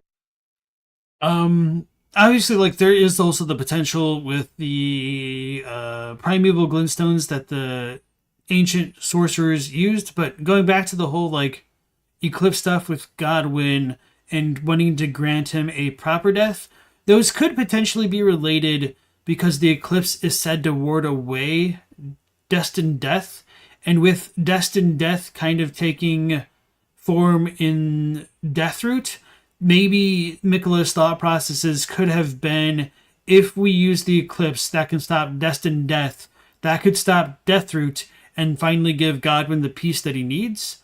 But I don't necessarily know about that. The ghost in Castle Sol says that they want to grant rebirth to the soulless husk, which could be a reference to Godwyn, but rebirth is slightly different than resurrection, and we do use the power of rebirth on the corpses of soulless demigods, which are defined by, like, mausoleum soldiers, which have, like, the eclipse crest painted onto their shields and stuff. So there's a couple different angles this all could go, at least. So interesting ideas here, even if, like, some of the other stuff is a little bit outlandish. Saying Ranni isn't intelligent, but how did she come to the conclusion that she needs to remove her flesh from her soul? Did she spend her entire life trying to figure out how to get rid of the Greater Will's influence? There isn't too much evidence of that. It seems she decided to do this when she was chosen as an Empyrean by the Two Fingers. Isn't it more likely that it was suggested to her? That she was led to believe she could escape it by separating her soul from her flesh. This was Miquella's test run. This is how he saw if it would work. And he saw it was a partial failure, at least for his purposes. Ranni's curse followed her soul, not her flesh. Remember, Ranni still needed to kill her Two Fingers. Also, there were negative effects as well, as told to us from Ranni herself. I shall soon enter my slumber, and it will be some time before I wake. This doll's body is not without its hindrances. This is not how Miquella would want to escape his curse. So, once he understood what needed to be done, he did it. What follows is what I believe is the answer to curing his curse. He entered the Haligtree and then separated his soul from his body. It is believed separating the body from the soul killed Miquella and the Haligtree because it stopped growing. But I believe this was his intention from the start. Even Miquella's body can be seen to have kept growing after losing the soul in the Lord of Blood's chambers. The arm in this cutscene is shown to be much smaller than the Lord of Blood himself, but in his chambers it's shown to be huge. Now, Miquella might have actually wanted to put his soul... And that's, like, one of the issues taking some of the cutscenes as canon, because they could just be, like, artist renditions of important events in history, and not necessarily something we should take as being strictly true. And one other reason why I think that should be reconsidered is because Ranni and Godwyn were said to have died at the same time. Oh no, he's going to say that Ranni is also Godwyn, is also Marika's lover. Oh no. Anyway, what was I saying before I just distracted the crap out of myself? Oh yeah, the artist renditions of, like, can be problematic because Ranni is said to have died at the same time as Godwyn, yet we don't see Ranni in either the cutscene of Godwyn's death or in the painting rendition of it. So they didn't necessarily have to be, like, physically next to each other when it happened, but it seems like it should have happened that way, at least based on, like, how real world events transpire. But I mean, this is all magical stuff anyway, so who really knows? soul back into his body, but I don't think he wanted to risk accidentally getting the curse back. Those of you who remember what I was saying about the curse following the body might think that's pointless to do anything because the curse just follows the soul. While I didn't actually say the curse followed the soul, I said it followed Ranni's soul instead of her body. Ranni's soul was where the curse still resided, but I believe the curse resided within her memories. So after Miquella severed his soul and memories from his body, he placed his memories in a catalyst that had grown up from his flesh for millennia, the Halig tree. I believe this is why the Halig tree stopped growing, not because it died, but because now it houses his curse. Miquella could have gone back to his body, and maybe... So his stuff about the idea of memories being tied to curses might sound like really, really crazy offhandedly, but he might actually be kind of right. And this is really difficult stuff to figure out because it's really subtextual and it's always been a little bit unclear what differentiates a curse from a soul and like at least in terms of like hexes and stuff like that. But there is a weird overlapping of things between memories being tied to runes explicitly and souls being separate from runes to some degree, but they're also kind of related. So just to give like a more concrete example of that, all of the remembrances are related to memories. All of the what skill arts, what are they called? Ashes of War come from memories, and Ashes of War coming from memories is really stupid because we only actually get that info from a loading screen. I think I have it saved. A load. Oh, maybe I have it under footage. Let me see.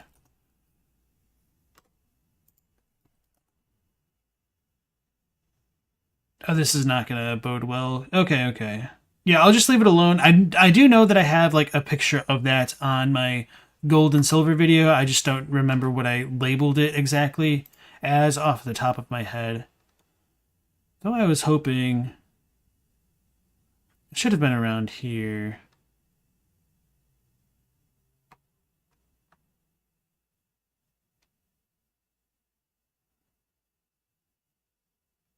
Anyway, putting that stuff aside. Hey, you says, was Ranni even cursed? Like, you remember Ranni being perfectly fine, unlike Miquella and Melania? I think he's trying to say that Ranni was cursed by the two fingers, essentially, but it's not ever stated that way. And obviously, I think by this point in the video, you should take an Angel of Path's claims with a hefty amount of salt.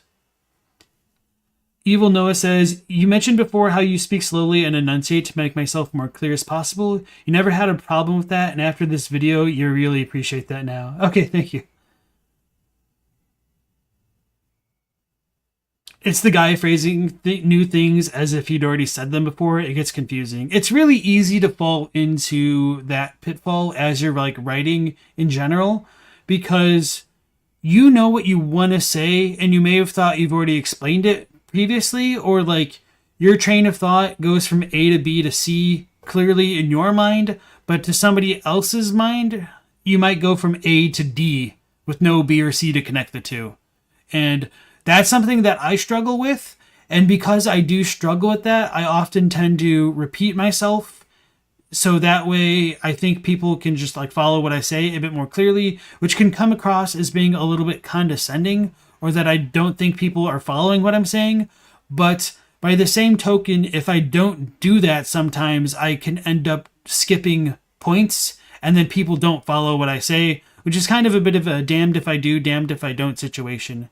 So anyway, that's kind of like more of my issue and just me trying to like rationalize why something can come across this way. And as like Teen Sith and a couple of other people have like pointed out in the chat, like it seems like an Angel of the Past wrote this in like a one draft type manuscript without a lot of revision at all. So I think that's very likely, especially given the context that this was released only 5 weeks after the game was out, that it was a really a big race to the top, you know, to get your stuff out there so the algorithm could pick it up and boost it while there was a lot of hype generated for the game. Noah says they've done some writing before, and yeah, it's really easy to not express your thoughts succinctly. Exactly. Maybe that was even his initial intention. I believe he had set up a tarnished Albinoric to house his soul in the west coast of the Lands of the Mist, where he killed the maiden that was to be his link to the greater will, and instead relied on the Gloam-Eyed Queen to give him a maiden that could offer no guidance. Remember, the Gloam-Eyed Queen only had one requirement for helping someone: finding someone Torrent took a liking to, and Miquella had the uncanny ability to get people to like him. It's also referenced that all spirits are attracted to you. In fact, it's referenced by in-game NPCs that you just have this thing that makes people want to trust you. I know you've got what it takes. Not only are you a superb fighter, but people want to trust you. As funny as a claim as that is, that was actually kind of pretty decent. So in some ways, it seems like the Gloam-Eyed Queen knew who Torrent would want to serve. Maybe she told Torrent never to find anyone, but he was undoubtedly attracted to Miquella. I don't know. The other potential owner I mentioned earlier is Miquella. While I think it's less likely, Melina's clothes are found outside of the roots of the Halig Tree. So maybe Miquella gave Torrent and told her to trust his gut without telling her why, when he knew Torrent would recognize him no matter where he was. My mans must feel super vindicated after the Shadow of the Erdtree reveal, huh? Game goes on, everyone trusts and believes in you, and that's fucking weird. Like, these games aren't usually like that. And even Patches does his patented betrayal. He doesn't actually just leave you, he gives you advice to be wary of Volcano Manor. To be fair, the Chapel Dweller thanks us for just being us in Bloodborne. I think it maybe at that point we already save everybody, but I wouldn't say this is completely limited to Elden Ring. Then stay away from the Volcano Manor! If you skip all interactions, you can still straight up walk into Volcano Manor and Ronnie's place, and they will just straight up offer you to join them. This is ridiculous and not good design unless there's a reason they would trust you like this. There's this sense that you're too good to be true, and I mean, to their credit, you do become the Elden Lord, but realistically, even fucking Gideon and the Dung Eater grow attached to you. Do you understand how much these characters don't do that? It's literally kind of their thing. Even Melania, as she perishes, believes you are worthy of being a lord.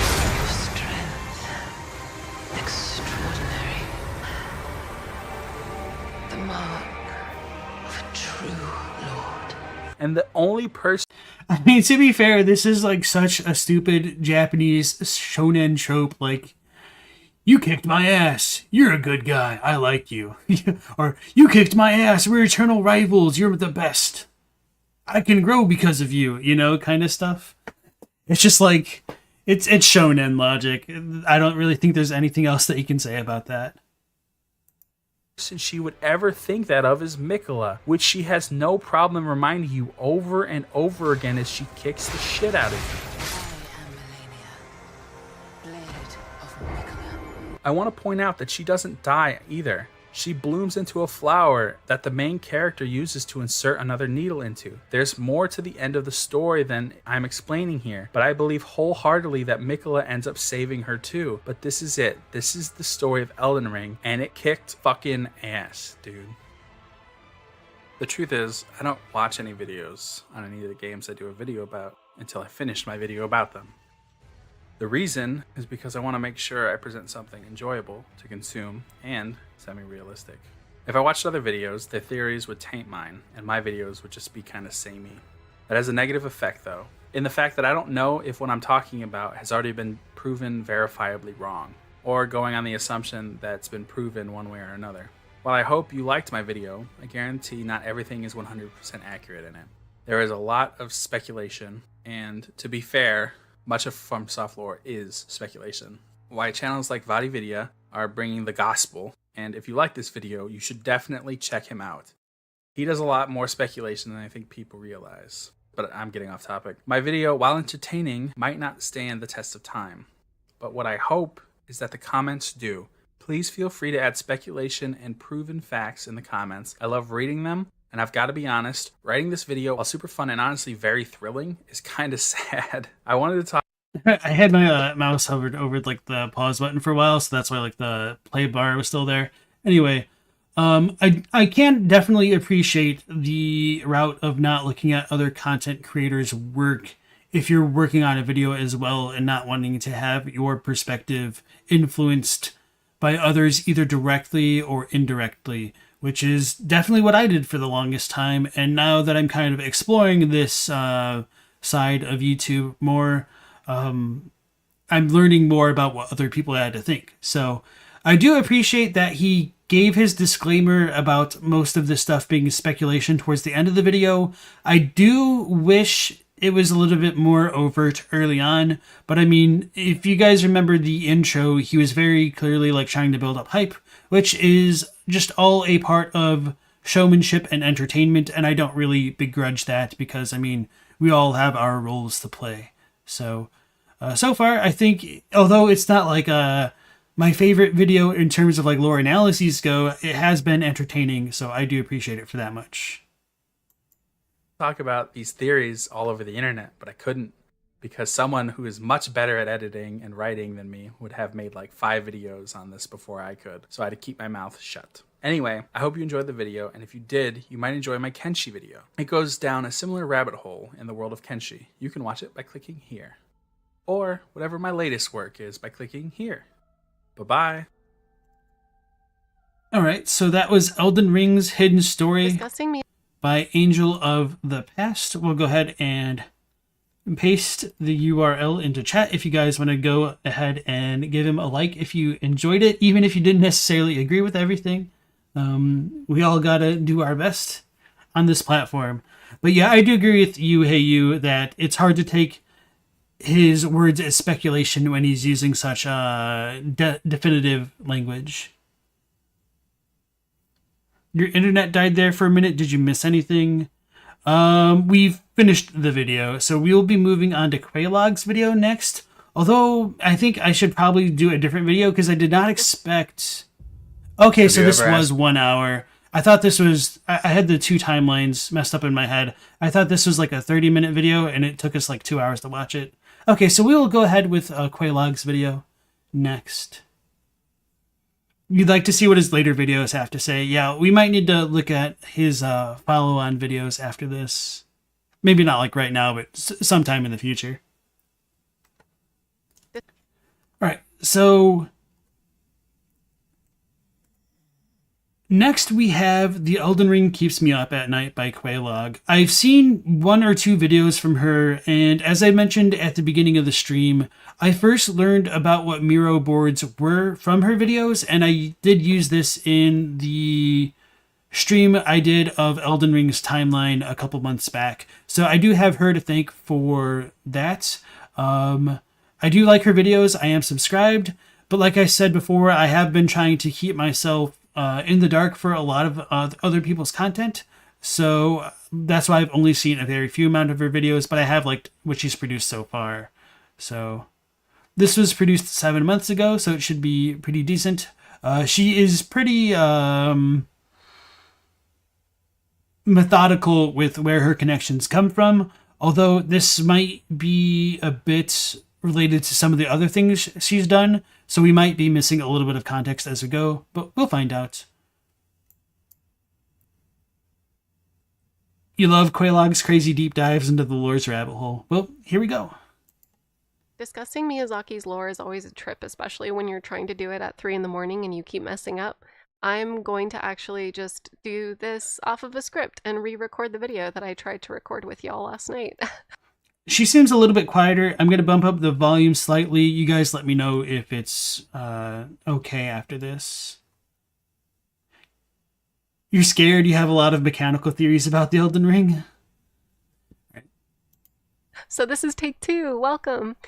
But when I was starting out dissecting Miyazaki's lore, I would oftentimes categorize and bucket certain item descriptions based on what they were affiliated with, and I know that Vati does this too. he takes it a step further and he'll actually double check the Japanese translations with Loki. And this is super awesome because he can catch any inconsistencies with mistranslations, and I find that super important. But there's this objective kind of like organization of all the concepts, and you can create like a little timeline, a little map to figure out what the heck is going on.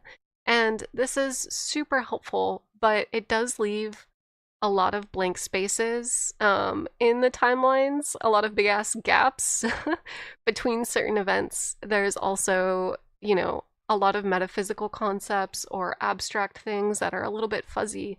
And so what I like to do is I'll take it a step further and I'll look at the historical and architectural references to figure out what culture I'm looking at.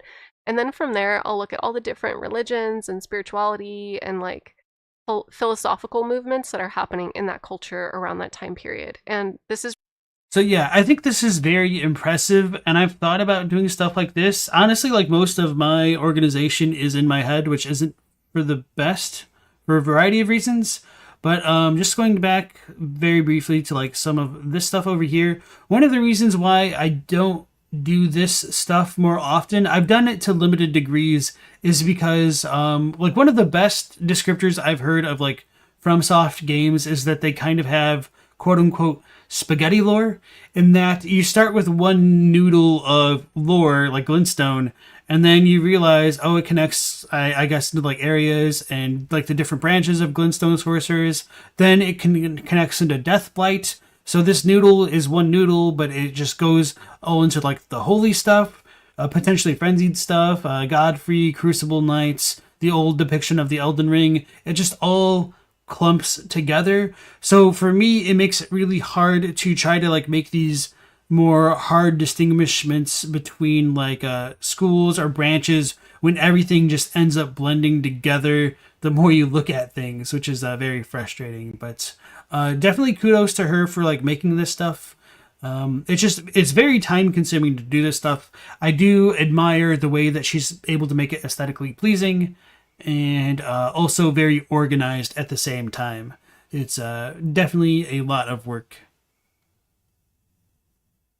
My images would all be his Microsoft paintings. No, I mean, I take a ton of screenshots, and I have a ton of footage. So that's where most of my stuff comes from. As you guys can see, like I pull up to cross-reference what we've looked at in the other streams. Is Quelaag a VTuber? Maybe. I've definitely seen her camera at times, but I think it probably just varies on how she's feeling, perhaps. You like Seth's descriptions of From Lore, where he said, it's like finding 30 pieces of paper and saying to yourself, that book must have been wild, or something like that. All right, let's go back in.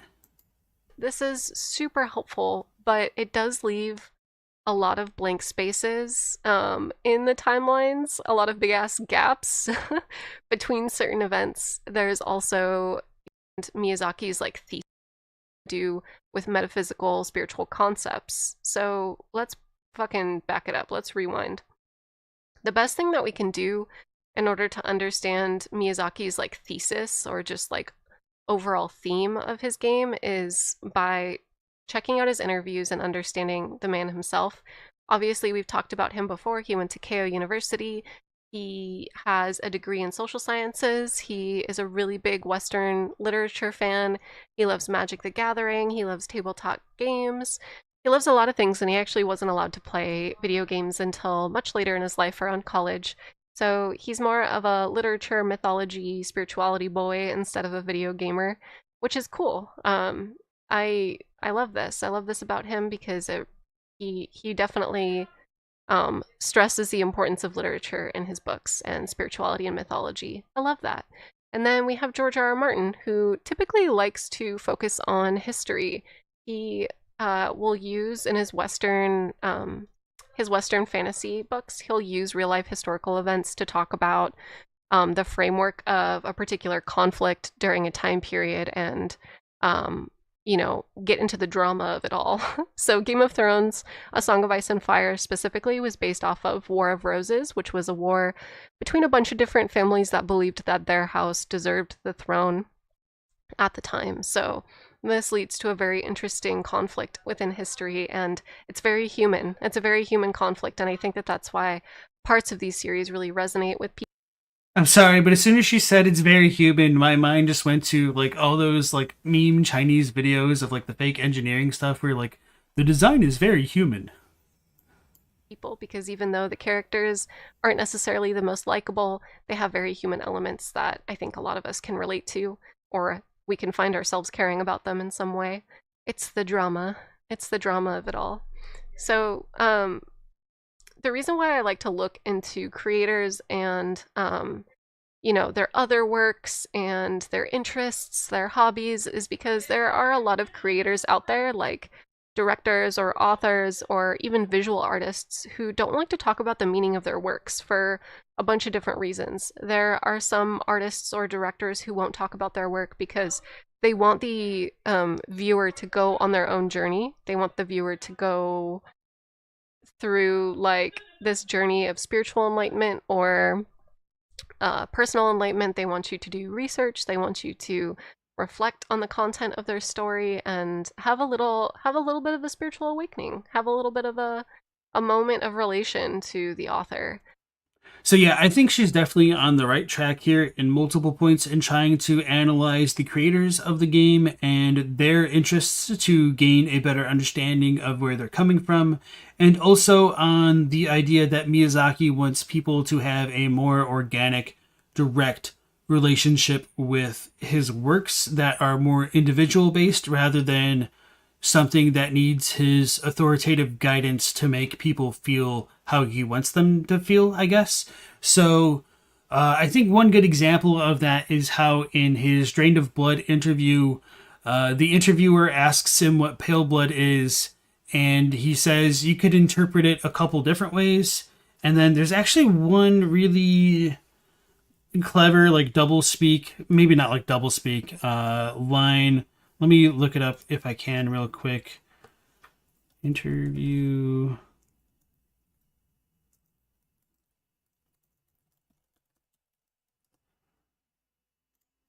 I'm trying to remember exactly what it was though.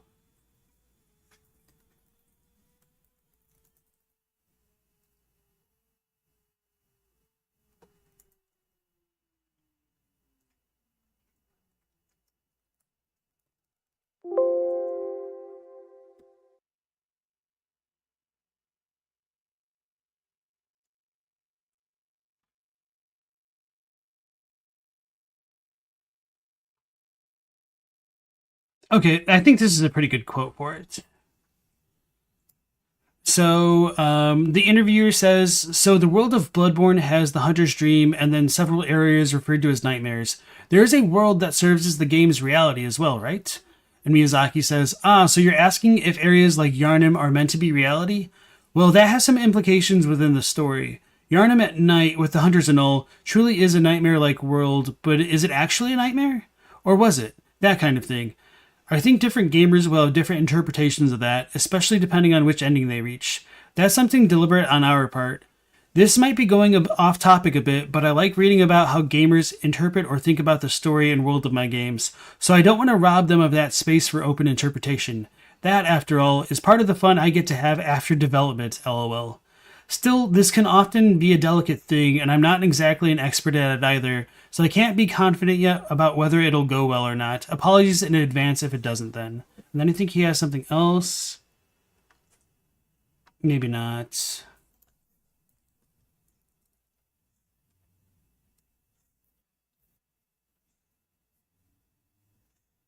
Okay, so when this is what I thought initially. When he does talk about pale blood, the interviewer tries to ask a clarifying question, and he says, was pale blood not referring to the blood of the Great Ones? Miyazaki says, right, that's another interpretation. So, for anybody who is unfamiliar with this book series, I would recommend checking out the Wheel of Time series for a couple of reasons. One, it's just pretty good fantasy, high medieval, high fantasy setting and stuff.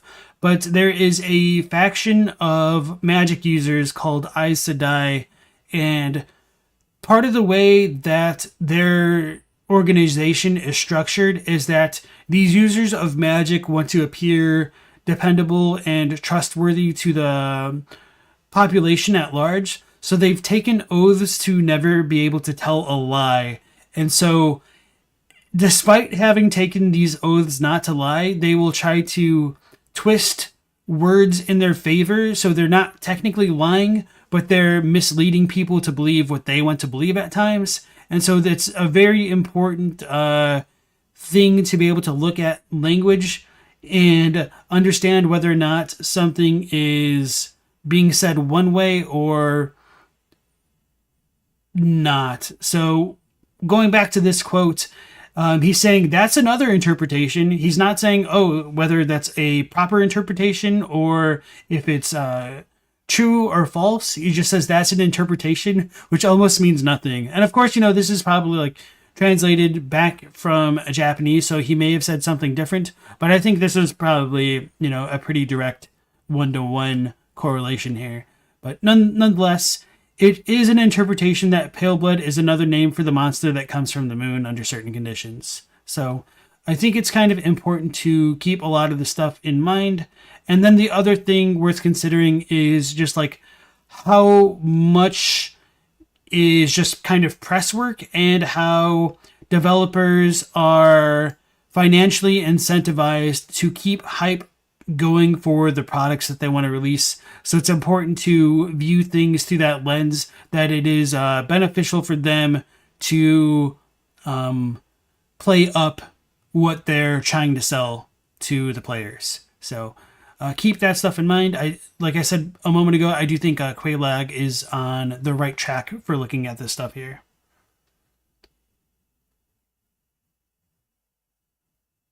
Wait, who's in the chat? Oh, Miyazaki? I thought you were like literally saying. Okay, going back to the video. But in Miyazaki's case, it seems that part of it has to do with the gaming industry as a whole and just delivering certain products, because there's a lot of constraints when it comes to writing a story for a product that in which the main focus might not even be the story. So say you're working for a company and you're producing a game, but the company doesn't really care if the story makes sense. They care more about delivering on a functional working game that is hard and that will sell like a pretty decent amount. And that is a big and true. Like, the more you delve into FromSoft lore, the more holes you're going to find, unfortunately. So I think the rule of cool is like the main guiding principle for these games, and Quelaag has just said it very well here. So if you have a really complex world and you have a lot of complex ideas that are requiring a lot of resources and money to create, you might need to cut some of that content and maybe leave it for future DLCs. Some creators like Yoko Taro will create stage plays or companion novels or manga to like help illustrate some of the happenings in the game. For Miyazaki, he typically will put the rest of his ideas in DLC, which we'll see later. We typically like to visit the past and see the buildup of the climax of the present day conflict in the games. But he says, first of all, yes, there's a perfect storyline in my head. However, I have no intention at all of enforcing that storyline to players out there. Only those storyline elements that actually make it into the game are something I need to force players to accept as a base for building up their own interpretations of the world. There will be no official statements made about the true story of the game. And while he doesn't plan on ever telling us what he means, I want to try to understand. I want to try to understand him, and even if I'm wrong, I at least want to do the due diligence of researching his interests, hobbies, education, and overall things that he likes to visit in his other pieces of work. So that's why I'm here. So anyway, because of the barrier, I like to look for clues, and specifically in regard to like abstract things like the Elden Ring itself and the mechanics of this metaphysical holy object, I wanted to look at interviews that described it, because like Miyazaki said, while a lot of his ideas don't make it into the final point of the game, he does like to flesh out the foundations of the world for us. And it seemed like the Elden Ring didn't get fully fleshed out in the game. We're likely going to revisit some of the happenings regarding the ring in the past, but he does have an interview, and so does George R.R. Martin, that gives us a little bit more insight into what the rings actually are. So he says, first of all, he says, the ring that you're looking at in the logo, the rings that you're looking at in the logo are not so much a representation of those factions, as you put it, but more a representation of the law of the world, the rules and the order. This golden order is something that the Elden Ring may have once represented, but not directly. It's more about how you apply those rules and how you enforce them on the physical world and what effects they have on it. It's more the influence of these demigods that existed a long time before and how they applied these concepts of order and discipline. That's what's being represented by the Elden Ring. And these overlapping, intersecting rings. It gets a little bit more complicated than that, but I'll leave it there for now. And then... So this is pretty heavy speculation on my part, but this idea of these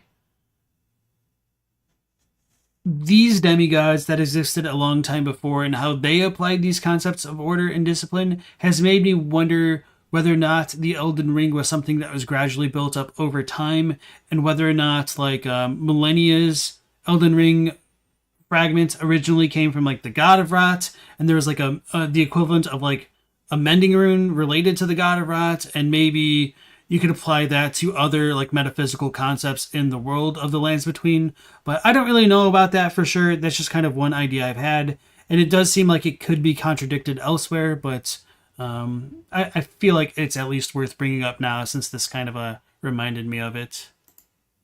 George R.R. Martin was interviewed about his involvement in the game, during which he gives us some insight into the history of the world, his writing, like what he did for the video game series, and he also talks a little bit about the Great Runes. He says, From Software contacted me a number of years ago and they wanted me to do this video game and they wanted a world build, which I've been doing for quite a while and I like doing it. But they made it clear that Elden Ring was going to take place in the present of their game universe. What they wanted me to write was what happened 5,000 years before that totally screwed up the world so that the present was really messed up. So I went back and wrote a story of what happened 5,000 years before the current game, who all the characters were, and who all was killing each other and what powers they had. They had these runes that were the center of the game, and the runes got split into many pieces, and that's what screwed up the world. So back to the ring. For the Elden Ring's case, we don't have much evidence to explain their properties.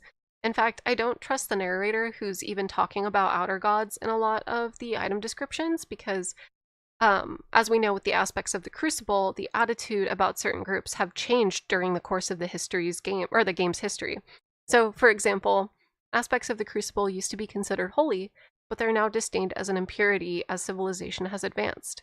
The information that we know about the Elden Ring objectively is that it has to do with stars. It was said that long ago the Greater Will sent a gold... It's a little bit funny that she says objectively and then uses it is said immediately after that. But I'm curious as to some of her thoughts behind like the outer gods and like distrusting them. Like from one standpoint, I understand where she's coming from with saying opinions of things changed over time. I totally get that. But I'm curious which item description she's doubting directly, just because many of them are written with explicit language, whereas what she's getting into right now just opens with "it is said." So I think even this idea about the Elden Ring's arrival is up for interpretation. So I'm going to back it up so she can start from the beginning right there. Is that it has to do with stars. It was said that long ago the Greater Will sent a golden star bearing a beast to the Lands Between, which would later become the Elden Ring. If the stars command our fates, then amber-hued stars must command the fate of the gods. Such is the belief that inspired the use of these shards to prepare a most special drought. This tie-in of our fate being dictated by stars isn't a new concept in storytelling. In fact, it's a really old thing in early history, and it was an old attempt at understanding early astronomy, but it definitely took the shape of astrology. It was a pseudoscience like a lot of the early sciences before they had the technology to fully explain what was going on. But Chaldean astrologers came from Neo-Babylon and they established a study based on planets, metal affinities, numerology, and their understanding of the daily calendar and time, known as the Chaldean order. Each metal, planet, or god has influence over different concepts. Early astrologies and horoscopes were based on this order, and these concepts were used in other works of fiction like in Sword and Sorceries, the Glorantha, which depicts these outer gods warring for control or influence over an empire. A neat reference to this in Elden Ring specifically is that there are Mesopotamian ruins present in the Elden Ring universe, which is something that I talked about in one of my history videos. Any of the Palace of Uld obelisks have the cuneiform language present on them, and those are all located down in the Undercities.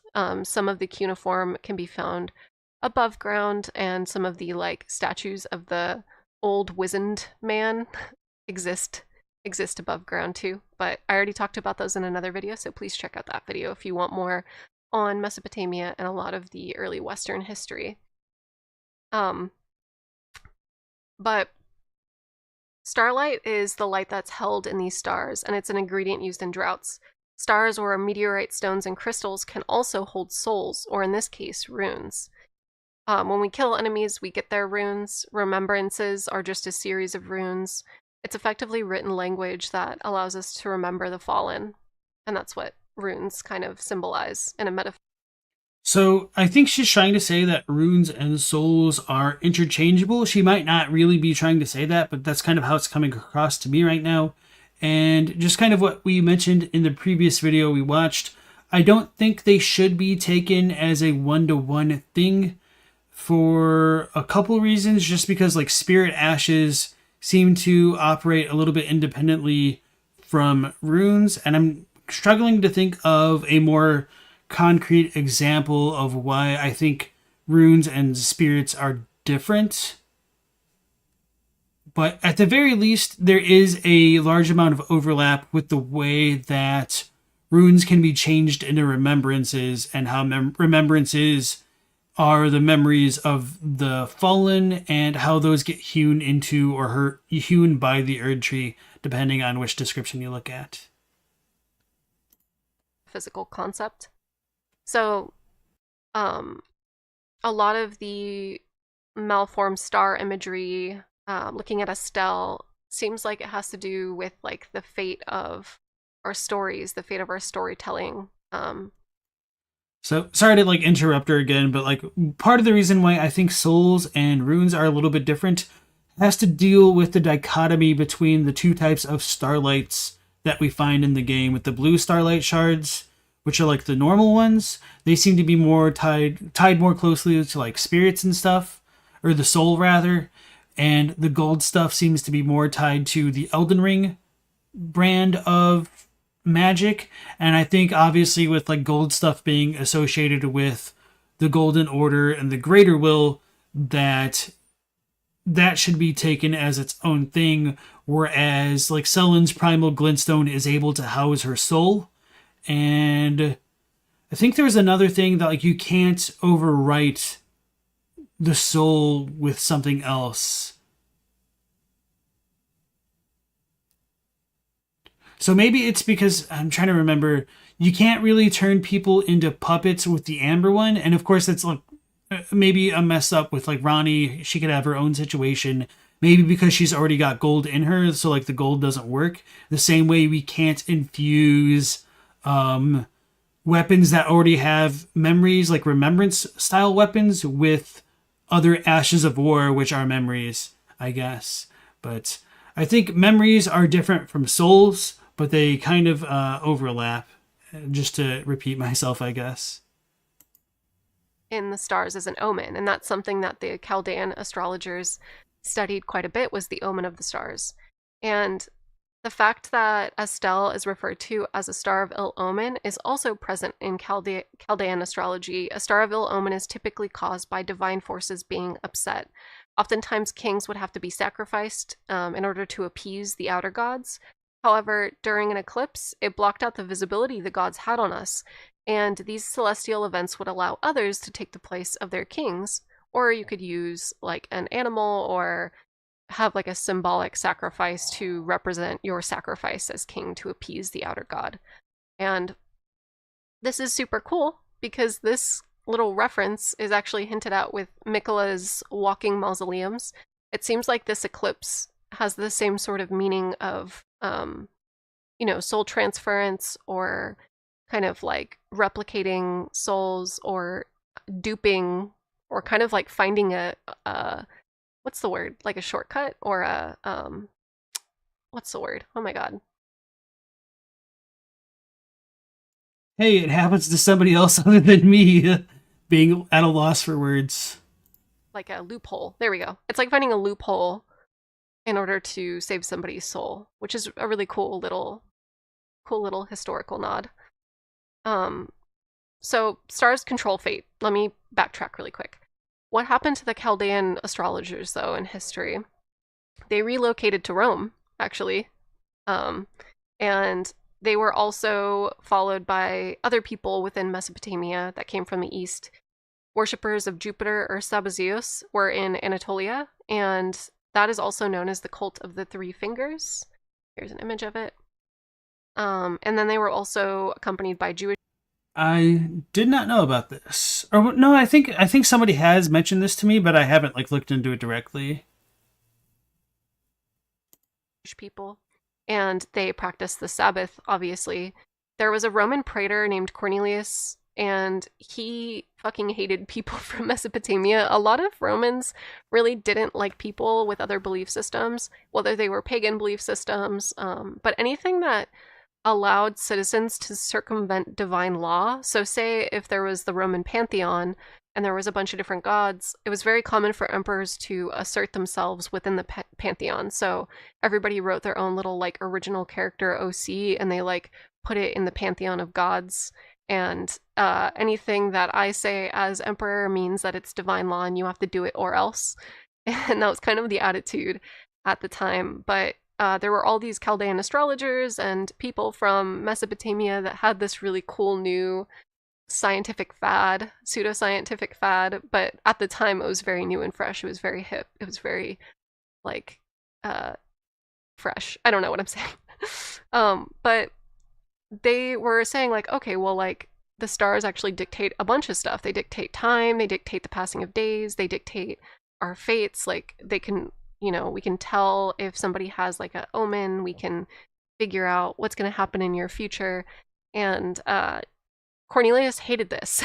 He hated this idea of the astrologers having some sort of divine insight. And he decided he wanted to kick out a lot of people from Mesopotamia. And so in like one big fell swoop, he decided to kick out the cult of Sabazios, the Three Fingers, the Jewish people because they engaged in the Sabbath, and the Chaldean astrologers. So the cult of the Three Fingers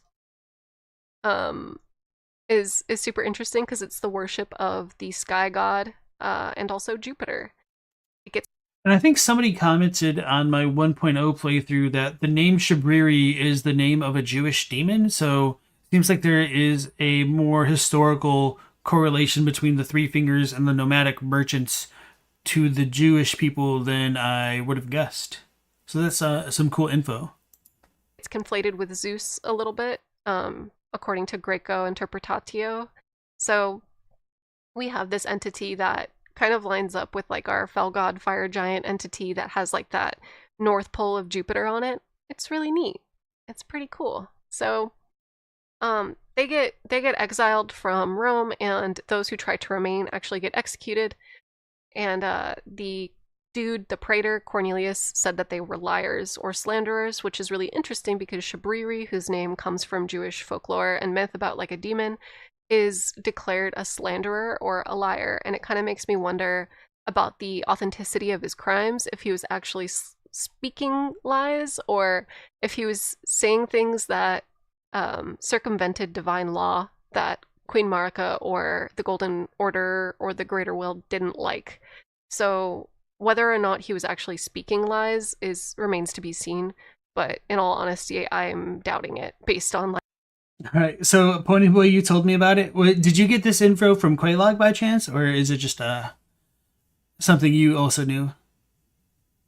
Like real world history, the people were innocent and didn't do anything wrong. They just got wrongly accused of divine crimes. So, as the study of the stars increased during the Enlightenment in parts of Europe, it couldn't be stopped. Like even with the exile and the condemnation of Chaldean astrology, there were a ton of other people like Galileo and Isaac Newton and a lot of other early scientists popping up. Oh, hold on. And this caused a pretty big shift in spirituality because there were a lot of people who were kind of like learning about all this early science, and they were wanting to embrace modernity, so changing their spiritual traditions to align with scientific findings, trying to understand things. So like even though Isaac Newton was very much into like mysticism and a bunch of other stuff, he also was still Christian, and there was like this flexibility and fluidity that a lot of people had with their faith, but there were a lot of people who considered themselves fundamentalists who wanted to remain true to scripture and to the fundamental aspects of the faith. And it's really cool because we see this occur in Elden Ring. We see this transition from, and this happened in real life too. So a lot of pagan and nature worship was phased out.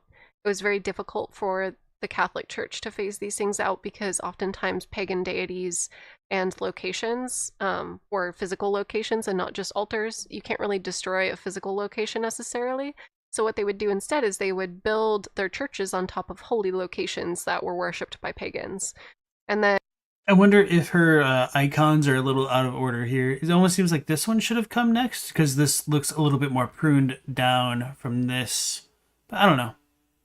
And a lot of the pagan deities were either referred to as daemons or they were incorporated into the faith in some way. So that way it was like you couldn't not be Catholic.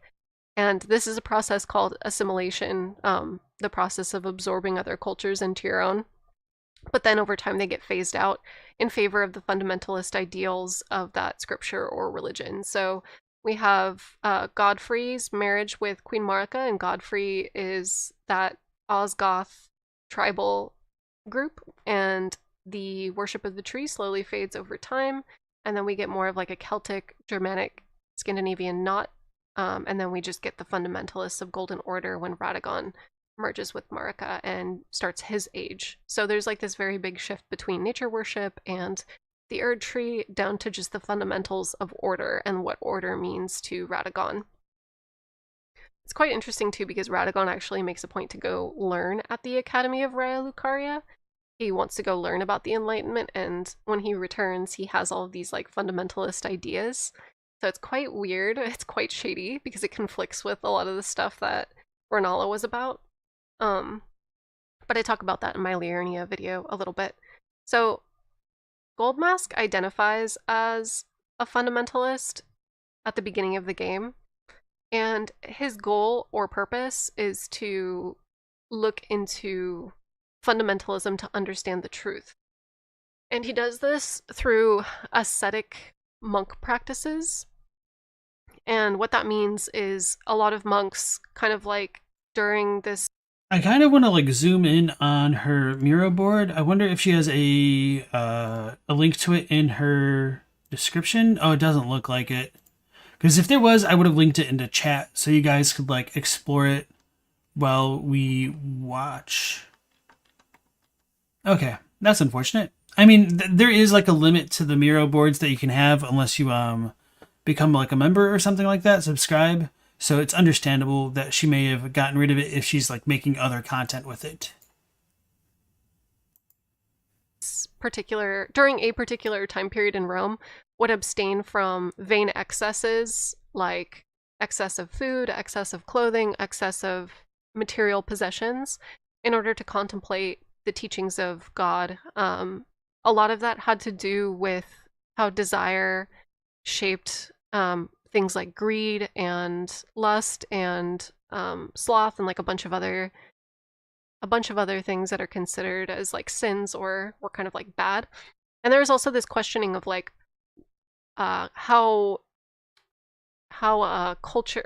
religion is being injected into institutions and used as a justification to treat others with poor morals. Sorry, treat others without kindness, I guess. So if we look at the the teachings that Goldmask was looking into. He was looking at, like, if I'm a fundamentalist, I want to understand the fundamental teachings of order, like break it down into its, most bare form. So he looks at causality, which causality is the pull between meanings that links all things in a chain of relation. So everything is connected. There's a chain of relation. Regression is the incantation of the Golden Order. Regression is the pull of meaning, that all things yearn to eternally converge. So if we have a chain and there's this like yearning to converge, we have this order happening. We have this order. And it actually looks quite similar to the Chaldean order in terms of like it being, a series of interconnected planets and metals that all engage with each other. They all push and pull each other to hold each other in check. And this is quite funny too, because this happens in science as well. I was referring to the Eye of the Fire Giants and the planet of Jupiter. This is actually how the cyclones are being held in place. It's through magnetism, it's through heating and cooling, it's through the pushing and pulling of all these different, nuanced aspects of this structure that allows it to maintain its shape. However, I think this is probably like one of the longest periods where I actually haven't said anything while watching a video. Like, my dog just looked at me and thought like I was probably done streaming, because I usually stop talking, obviously, after I'm done streaming, and then I let them out shortly after. But yeah, no, everything she's saying so far is pretty much an information dump. So I don't really have too much to comment about it, other than like it's interesting, I guess. Especially with like the Eye of Jupiter, or the Eye of the Fire Giant correlating to the storms of Jupiter. That's something that people have known for quite a while. if there's like a slight change, it can cause the structure to fall. It's not necessarily like it's a very delicate structure. But that's what causality and regression are referring to. However, all of a sudden, the ramblings of Goldmask get very strange when we get to order healing. It stops being about like these philosophical concepts of chaos and order and connectivity, and starts being about hunting those who live in death. And then Goldmask says how easy it is for the learning and the learnedness to be reduced to the ravings of fanatics. All the good and the great wanted in their foolishness was an absolute evil to contend with. Does such a notion exist in the fundamentals of order?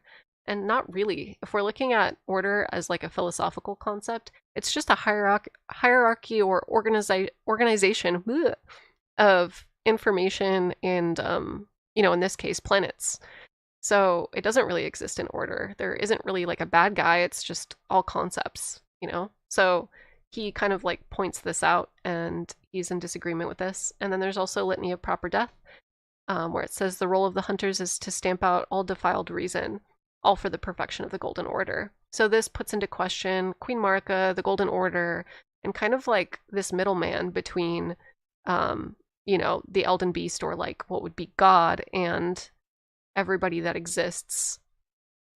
All right, so yeah, we talked about this briefly the other night, I think it was, with the idea of, no, maybe it was last night with Garrulous Goldmask's video, about the idea of order not necessarily, or sorry, evil not necessarily being in order.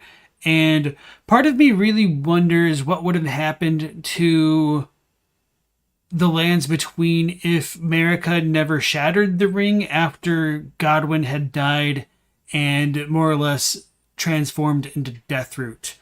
Would that have infected the order? Would that have caused people to come back as spirits and like more or less haunt the lands between? It could be arguable that that's systematically evil, not necessarily the kind of evil that Goldmask is talking about with the ravings of fanatics and zealots, though. But I think that's kind of an interesting question to pose. So I do think Goldmask has more of an individualistic disagreement with the idea of evil as opposed to like the more systematic one, which I think he intended to solve by perfecting the Golden Order with his mending rune. But that is also pretty heavy speculation since we don't actually know the consequences of like how the runes get integrated into the Elden Ring, unfortunately.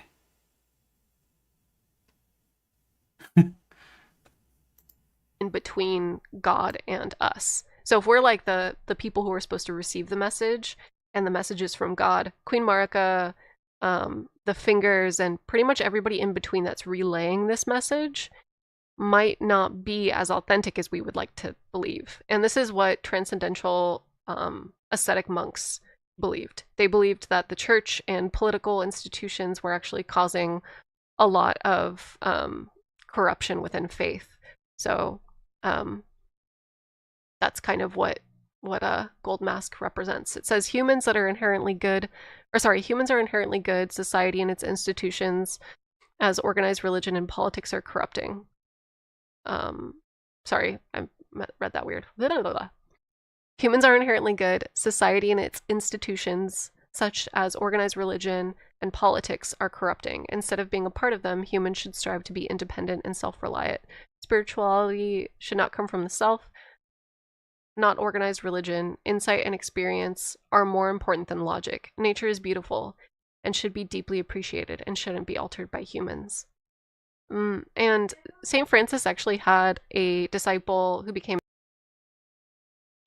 This just reminds me of that Men in Black quote, "A person is smart, people are dumb, panicky, dangerous animals, and you know it." That's kind of just like what it's saying in more straightforward terms.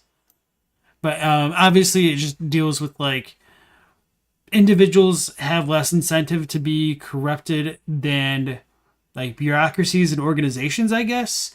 Which I think, I mean, I kind of don't really want to go down that path because it's just a slippery slope of like pedantic arguments. So I guess I'll just like leave it there for now.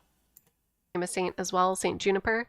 And Saint Juniper was so into aesthetic practices that he liked to give away his clothes when he would go out in public. If there was like a homeless person or somebody that was in dire straits and needed clothes, he would strip down completely naked and just give them everything that was on his back. And his disciples were always extremely embarrassed by this and would try to dress him. And this is really similar to Goldmask's storyline. If you check out his little loincloth and his bracelets, it talks about how they were made for him by his disciples and how Goldmask had no draw to the vain excess of clothing. He really didn't care about clothing. It was something that was kind of given to him by his disciples initially, but it seemed like his disciples all abandoned him in the very end and didn't really agree with his teachings.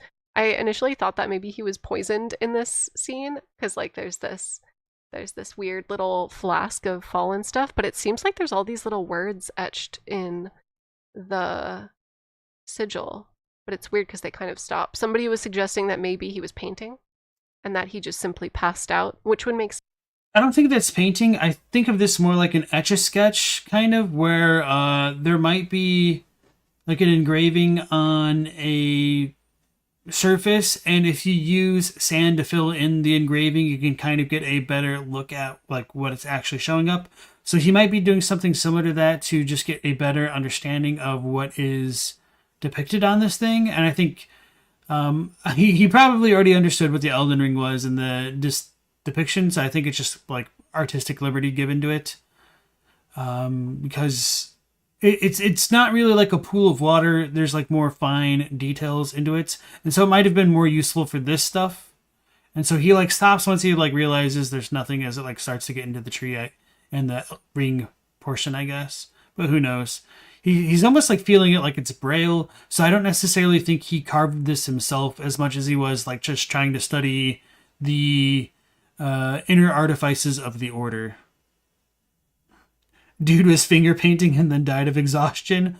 So there is like the one item description that says, maybe it's not as explicit in English, but I remember there's something in the Japanese that says like he predicted that the grace would like come to him, and that's kind of like when people are like, oh my god, the dude isn't just like a raving lunatic, he's a genius. I mean, that last part is a bit of an embellishment by myself, but in general, Goldmask was able to calculate Grace's appearance, so it does show he has a very high understanding of the fundamentals of order as it's applied within the Golden Order, at least. Sense too. It's very like common for ascetic monks to starve to death or to just pass out if they're compelled by, you know, their meditations and stuff like that. I was talking to Spy a while back about the Buddhist monks that engage in mummification during meditation.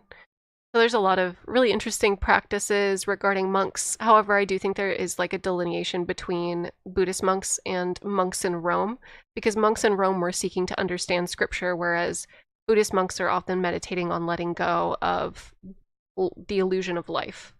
And it's less about like this philosophy regarding all the different spiritual movements that occur within the Golden Order.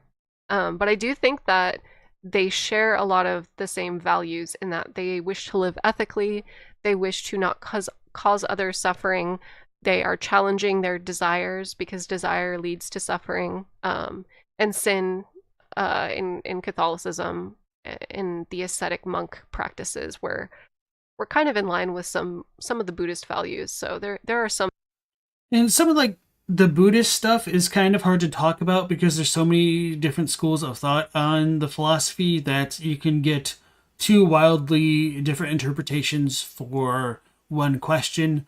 So going to the idea of asceticism and letting go of the illusion of life, that can also be counteracted because the desire to let go of life in and of itself is a kind of desire, which arguably the Buddha railed against and suggested that there should be a middle way. So Buddhism is often referred to as the middle way, and that's why he gave up his own form of asceticism, because he realized that his desires were also getting in the way of his desire to lack desire.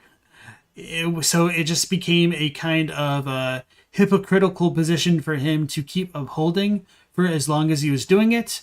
And therefore, people should only hold on to desires as much as they can reasonably do so. So in a weird, ironic, like twist of fate, a lot of Buddhist beliefs are kind of similar to what's like the next step beyond Stoicism in terms of like being more moderate. So it's in many ways Buddhism is more about like moderation than Stoicism, I guess, is what I'm trying to say. And of course that varies depending on the school of thought of the person that you're like speaking with, or the sect that you're looking into, perhaps. Freud would lose his mind over this, yeah. El Degusto says it's the middle way for normies, and arhats and bodhisattvas are special and can do special asceticism, which you're kind of right, but again, that also just like ties back into like what school of thought are you talking about. And like there's of course like the Japanese asceticism is a very like specific branch of Buddhism, and it isn't even like characterized in all forms of Japanese Buddhism. Like Zazen or like Zen Buddhism is kind of similar, but it's different. It's not quite as ascetic. And then that differentiates itself from like Chinese forms of Buddhism, and then of course like the ancient types of Theravadic Buddhism in like India. And what's the other one? I can't think of it off the top of my head. Anyway, I digress. So it's really hard to dive into Buddhism and say like what one thing is and what it isn't, because there are differing opinions on it. Kind of similar to how there are different branches and sects and ideologies within Christianity, with Catholicism being a large branch. There's like Greek Orthodoxy, Lutheranism, Methodism. Need I go on with like all the other different branches of Protestantism? some things that overlap. But the common issue that seems to like have caused this whole thing from happening or to happen is with scripture and language and changing written law, and how written law often doesn't change with our sciences as technology advances. So both Martin and Miyazaki allude to this. The first time I noticed this reference of language was when the ancestral followers are engaging in worship around the Sumerian obelisks down in the internal cities. They're also known as the Palace of Ul. They're singing songs and they're engaging in ritual sacrifice. They're trying to get horns to bud and grow into ancestral spirits, which eventually grow leaves on the end of their horns similar to trees. And those ancestral spirits absorb the spirits of smaller animals around them. They use a deathrite bird staff, and it's emulating the shape of the deathrite bird wings. It's colored purple, like purple ghost flame. And their ash mentions that they avoid written language and metalworking, and it seems that they share all of their spirituality through song and through practice instead of through written law. So when George R. R. Martin was referring to that like 5,000 year period of history that he wrote for Elden Ring, that actually made me laugh because we talked about this before. We talked about, you know, when Elden Ring takes place, it roughly takes place around the contemporary age with the reference of the Boshin Civil War in Japan and a lot of the isolationist policies. We also have a couple of paintings that are from the Boshin era that are present in the game, so that lands us around the 18 to 1900s. And so that puts us in the contemporary age. If we go 5,000 years in the past and we end up in the ancient era, this is around the invention of writing and the invention of like scripture and like written language, written law, written theology. So if somebody's manipulating scripture or changing it over time to reflect maybe their political beliefs or their divine law, if somebody is, you know, refusing to change it to align with new findings of science and nature, there arises a lot of problems and a lot of confliction of belief and a lot of different philosophies that pop up. And so this isn't, I mean, this is kind of related to what she's saying, but one thing that has bothered me in some of the descriptions of the demigods specifically is there's the one description that says Godwin's death was the first recorded death of a demigod in all history. And then there's other descriptions which just say that Godwin was the first dead of the demigod. And that's kind of tripped me up at times because with the first description saying it's the first recorded death within history, that does leave a little bit more room open for interpretation that the soulless demigods within like the Nox mausoleums could have come from a time predating Godwin or like prehistory. And so Godwin could be like the first dead demigod in history, but not literally the first demigod. So the secondary descriptions kind of annoy me, to be honest. So maybe that's kind of why she feels like you can also doubt some of the outer god stuff. But I try to stay as literally close to the text as I can if it doesn't use speculative type language. And Evil Noah said maybe it's like Nito being the first of the dead, like how do you mean? So I have wondered that as well because Nito is called like the first of the dead. And I've wondered whether or not that's supposed to be related to the way like Godwin is treated because he's used, like they use the same terms for dead to describe both of them. But I don't think it works out entirely that Godwin is the first of the dead, because I think there's descriptions that just say he's like the first dead demigod, not using like special flowery language where we could just kind of like weasel our way out of it with like rules lawyering, to borrow a D&D term. Yeah, I don't know. I don't think it's a localization issue. It's been a while since I looked at it, but I remember it being kind of not as conclusive as I wanted it to be. But that's a good question. The ways that people like engage with that spirituality. So why is this important into understanding the ring, like at all?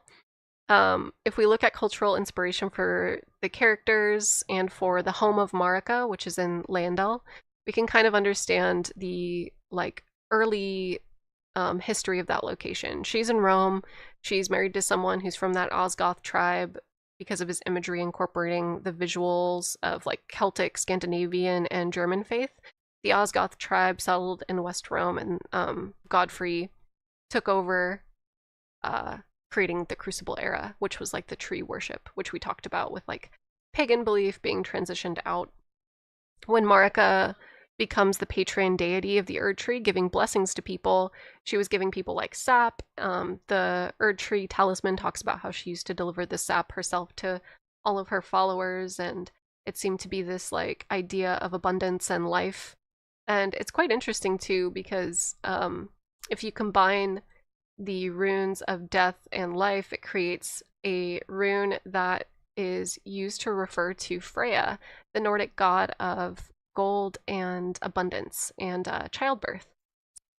So I've wondered whether or not like this depiction between the Algi's rune and like the rune of death, I guess you just said. I don't remember year. I didn't know about that one specifically, although I guess that really does work with like the whole hunter's mark. Anyway, that's a little bit off topic. I wonder if that's supposed to coincide with the way Radigan's rune's litany of proper death goes one way and why the Elden Beast goes the other. So one represents life and the other death, despite it being the litany of proper death. That's kind of irrelevant. I just wonder if that's like what the dichotomy is supposed to be there, now that she kind of brought it up. VLim, it says the Binding of Isaac was huge for helping you memorize those runes. Jerry carried so many runs. I've played a little bit of Binding of Isaac, not a crazy amount, but it's definitely a fun game. And I think I like probably put it down just because it's one of those games where you're like, okay, I have like a spare 10 minutes, and then all of a sudden, like 6 hours later, you know, Creates a rune that is used to refer to Freya, the Nordic god of gold and abundance and childbirth. So it definitely lines up with this like Erd Tree talisman of her trying to be her own source of life and death. The practice of Erd Tree burials takes over Deathrite bird burnings, and it seems like the Gloam-Eyed Queen is nowhere to be found. So around the time, like at the beginning of the Erd Tree era, it talks about how the Age of Plenty came swiftly to a close and the leaves began to fall. This took place really early on. If we look at early Erd Tree incantations, it closes out with the phrase, "Such is the course of all life." And Queen Marika didn't seem content with this. She sends Malekith to Fair Missoula to seal away the patron deity of death, the Gloam-Eyed Queen. This entity was defeated by Malekith, and death no longer applied to the gods. Their age could be everlasting, and Marika alludes to this. "I declare mine intent to search the depths of the Golden Order. Through the understanding of the proper way, our faith, our grace is increased. Those blissful early days of blind belief are long past. My comrades, why must ye falter?" It's likely that this shift occurred after Godfrey and Marika married, as the change of the ring's design shows that things are no longer in balance with each other.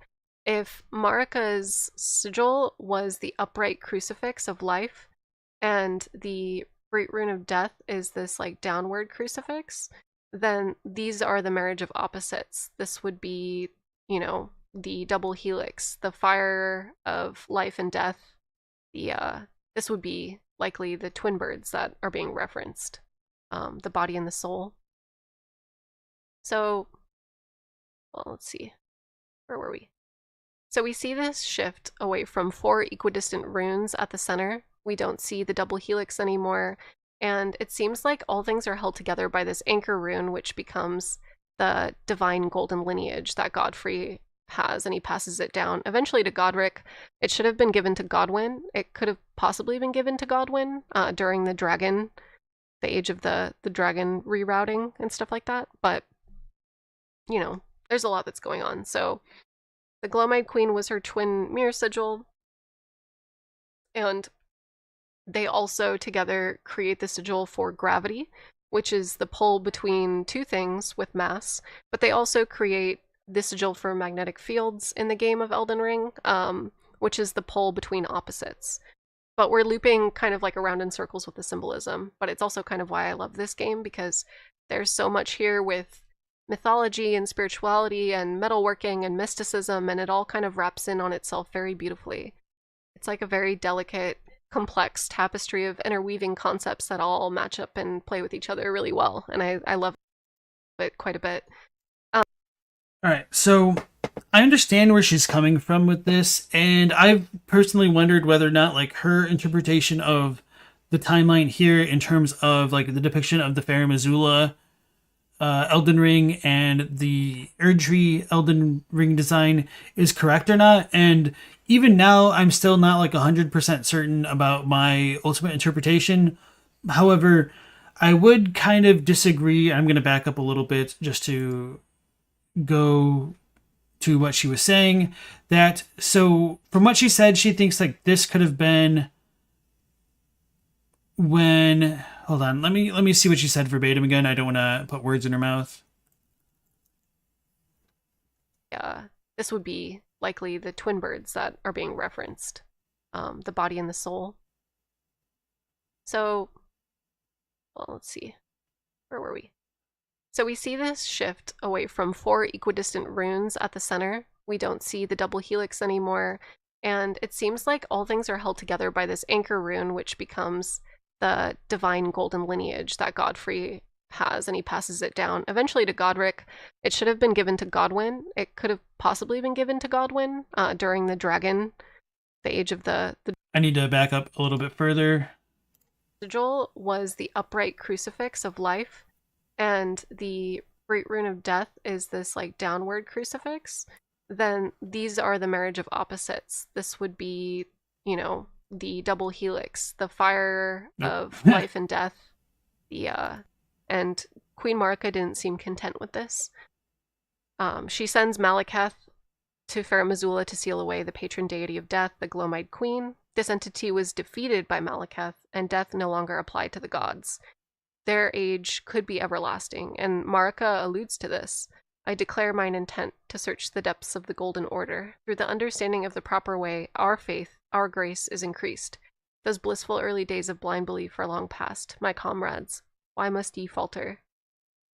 It's likely that this shift occurred after Godfrey and Marika married, as the change of the ring's design.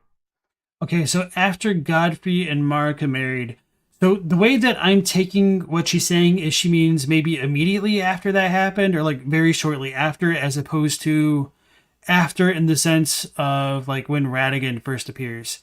So if I'm understanding her correctly here, I think this premise doesn't work, because I think it's when Radagon appears on the timeline that the Golden Order becomes incepted and removes destined death from the Elden Ring. However, I understand why she thinks it could happen here, because it would seem valid that the Gloam-Eyed Queen should have been defeated before Marika fully ascended the throne, I guess, which is perfectly fine.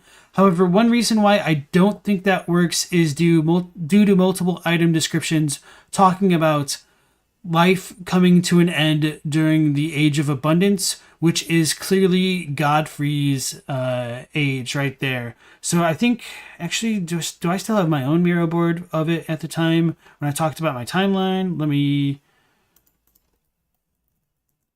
go ahead and log in. Oops. One moment here.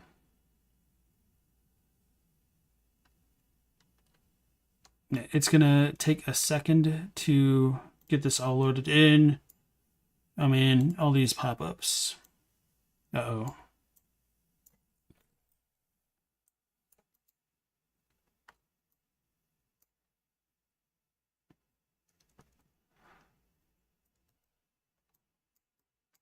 I don't even remember how to navigate Miro anymore. It's been so long since I've used it.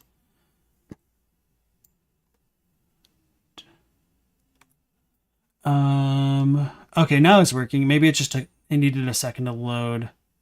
So we were talking about the timeline in terms of Godfrey and stuff, so it should be up here. Okay. So the reasons why I think Destined Death was still around for Godfrey's time are because of the Blessed Dew Talisman, which says, it was once thought that the blessed sap of the Erd Tree would drip from its boughs forever, but that age of plenty swiftly came to a close, and with time the Erd Tree became more an object of faith. And I think this ties into things like the Icon Shield, which says, tears from the Erd Tree came from like the Age of Plenty, which is directly related to Godfrey, but through... If only we could see it. What item says it? The Sacred Tears?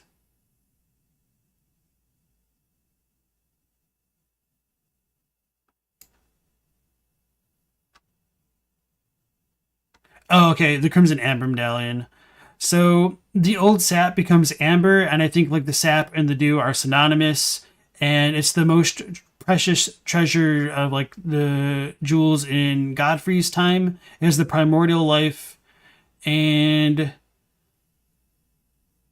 all that stuff. So death still exists, and Godskins are kind of potentially related to the Crucible, which I think is like Godfrey's Age of the Erd Tree, which goes back into how the Crucible Knight set says it's the Crucible of Life, the primordial form of the Erd Tree, and it's the primordial form of the Erd Tree is modeled in the Silurius Spear, which is a tree, which we talked about a bit with Tarnished Archaeologist video the other day.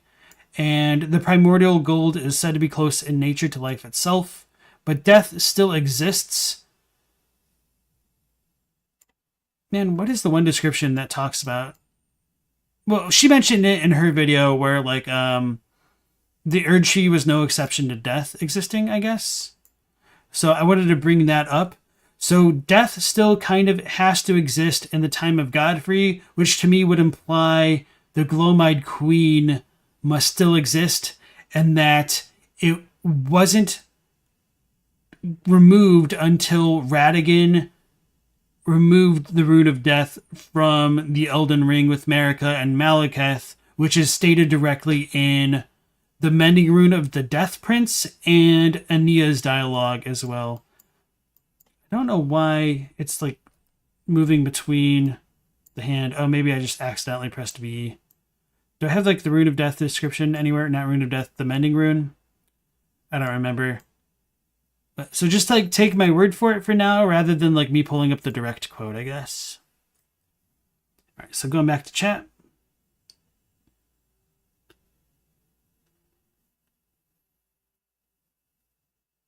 I don't think Radon literally stops time with his gravity, but maybe you could argue that.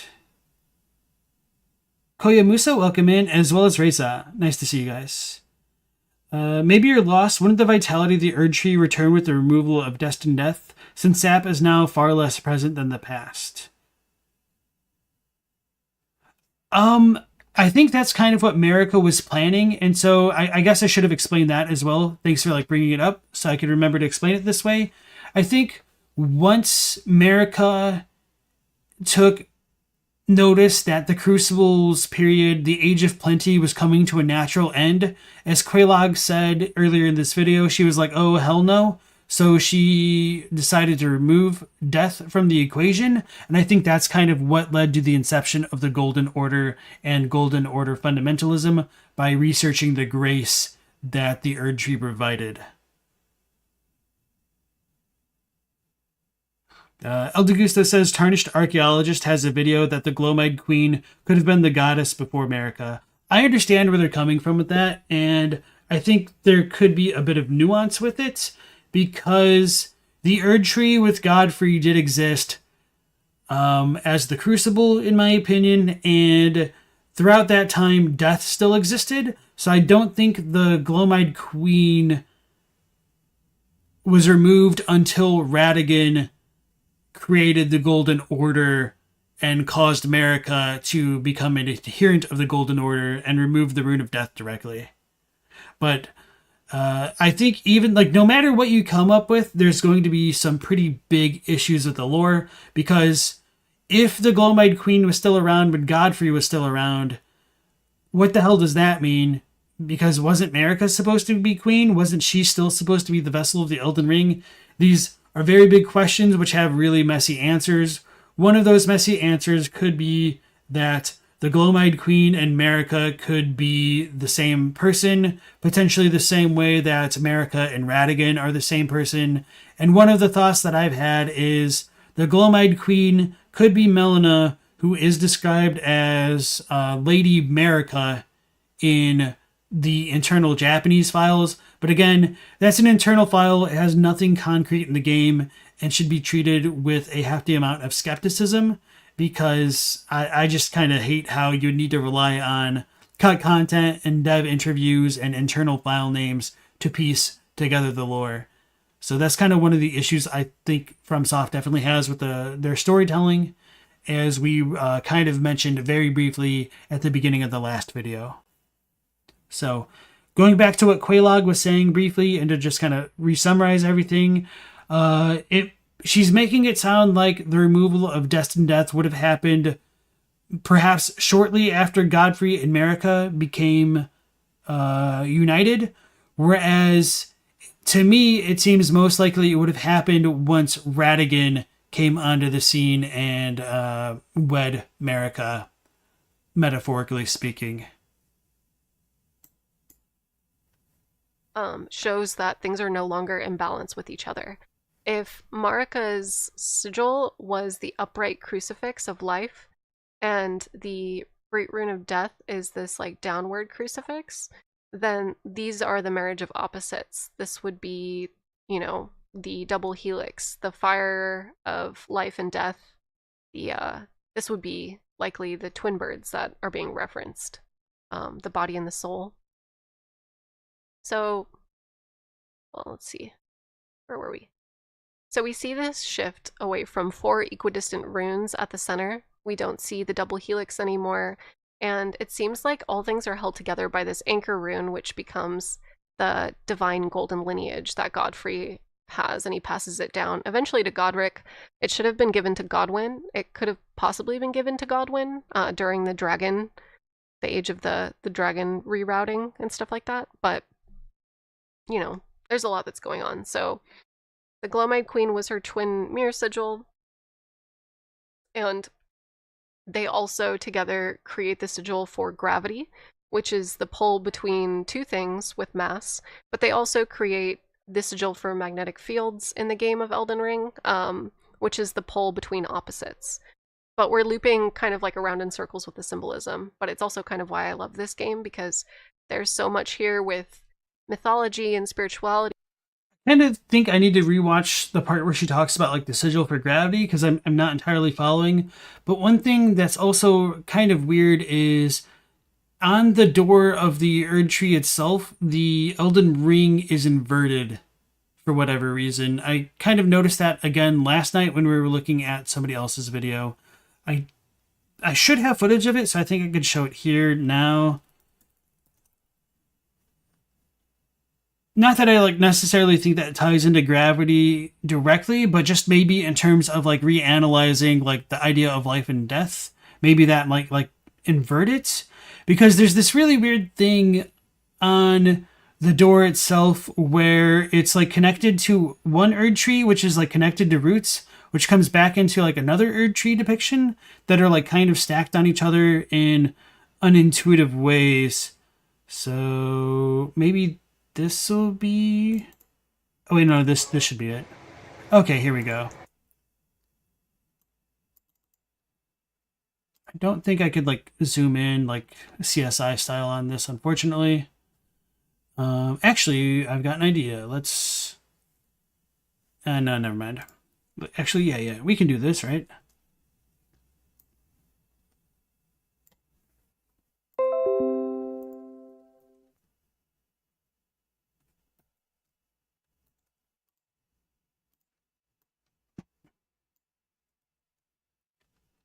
Haha. So this version of the Elden Ring, I think, is upside down. Or wait, what was I looking? This kind of looks normal now.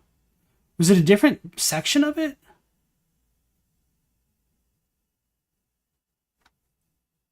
Let me minimize this. Oh, don't need that anymore. So now that looks normal now. So why did I think it looked upside down the other day? I guess I'm having a moment. Or maybe it's above all this? No? Maybe above this. We're going to have to look at other footage.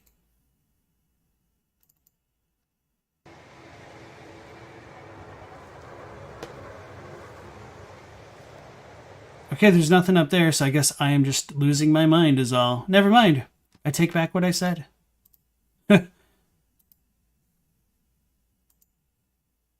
I'm totally going to review the other day's footage, though. The Halig Trees one's upside down? Is there? I'll need to, like, double check that.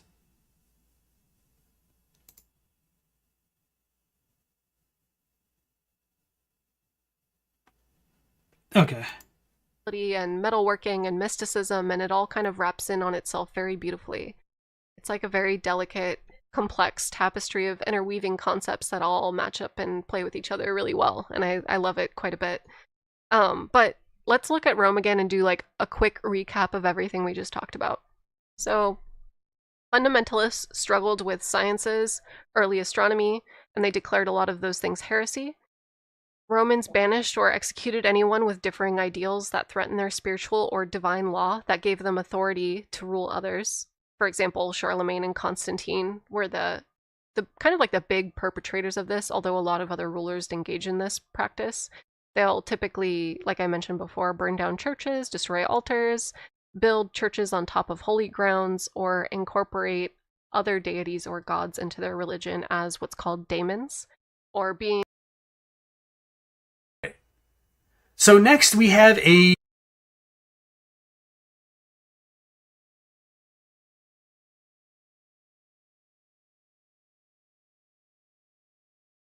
things that rule over the earth and the wind. So there's like anything that rules over the physical realm, anything that rules over nature is now a daemon. So the belief is that humans are inherently good, society and its institutions. Oh, sorry, hold on, I skipped a step.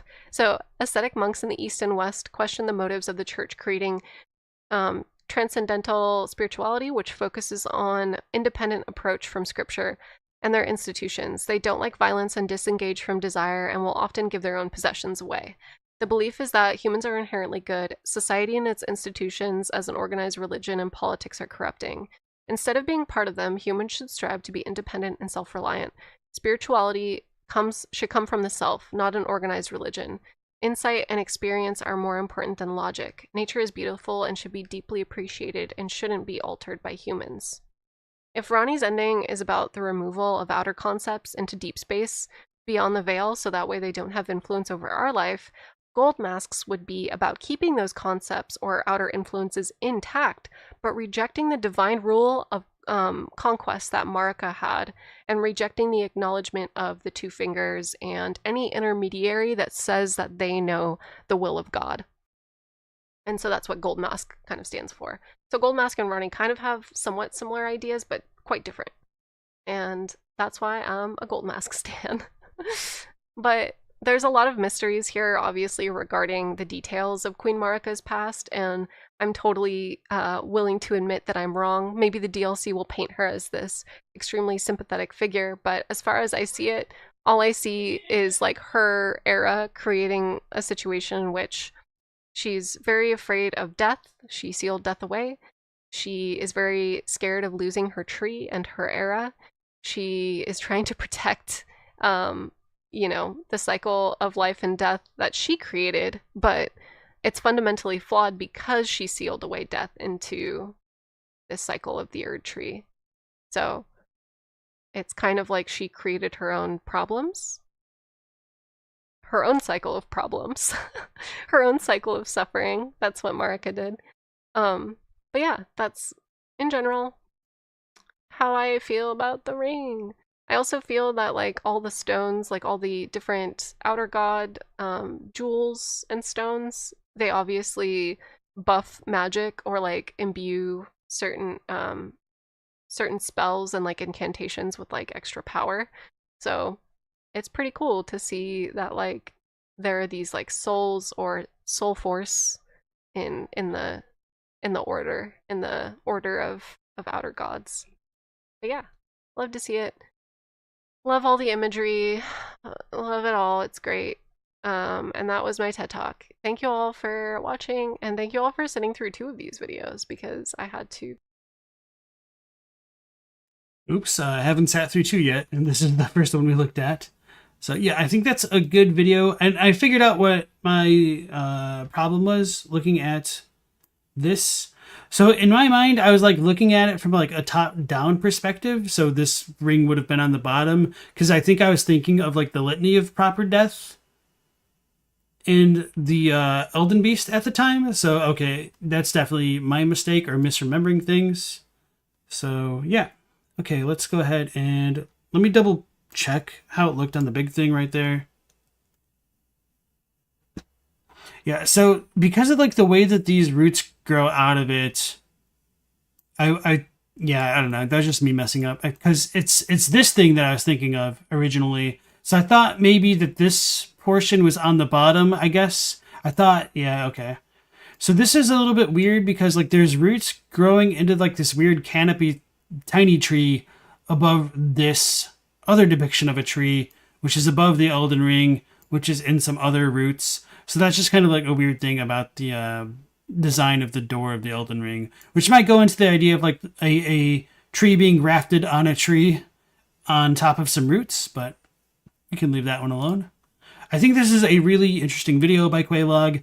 I did not know as much about these kind of real life influences, so I'm glad to have learned more about them.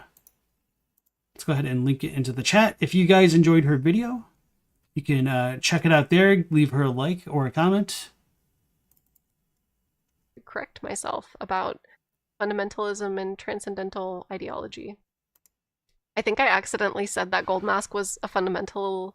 Well, I mean, he is a fundamentalist at first, but that like fundamentalism is the separation between political systems and institutions. But that's not right. It's transcendental ideology. Bleh. Bleh. Okay. All right. I hope this was helpful and cool and fun. Blah. Bye. Discussing Miyazaki's lore. Weird. Okay. Aldegusta says, remember to leave a comment to start drama between LP and Quelaag. Yeah, Quelaag straight wrong, yo. She be trippin'. No, but I think like these are some very civil disagreements. And like I said before, I understand why she came to her conclusion.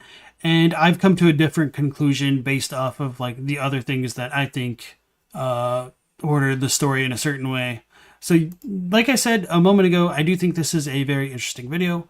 I'm glad that we looked at it. And we will probably be looking at a couple more of her videos as time goes on. I'm right, everyone else is wrong. Exactly. Katie said you don't watch a lot of her, but she feels like Tarnished Archaeologist, minus a lot of the off-the-rails interpretation sometimes. Yeah, so this is a bit more grounded than Tarnished Archaeologists, I feel, which is a good thing. So I do appreciate having the insights into the other cultures without as much of like trying to pigeonhole things, like saying that the Erd tree is like a beech tree specifically. So yeah. The algorithm loves the drama. You're not wrong, but I don't necessarily love the drama myself. So it's all good though. I enjoy like the civil disagreements, and I'll also like argue until I'm blue in the face why I think I'm right sometimes, which is probably good for drama, but I don't know. Maybe not the civil part so much. All right, everybody. But that will conclude our stream for tonight. We will be going live again at 10 p.m. Eastern Standard Time. And just to kind of mitigate some expectations, with the release of Final Fantasy 16, I will kind of stop streaming to just kind of dive into that game for a while. And I'll probably conclude sometime after I've had my fill of the game. So Once again, thank you all for joining in, whether you're actively participating in the chat or you're lurking. I appreciate it. If you could be so kind, please consider leaving a like for the algorithm and or a comment and a subscribe if you haven't. That'd be cool as well. And also show some love to the content creators we've watched so far. And with that being said, go ahead and take care. Last Protagonist out.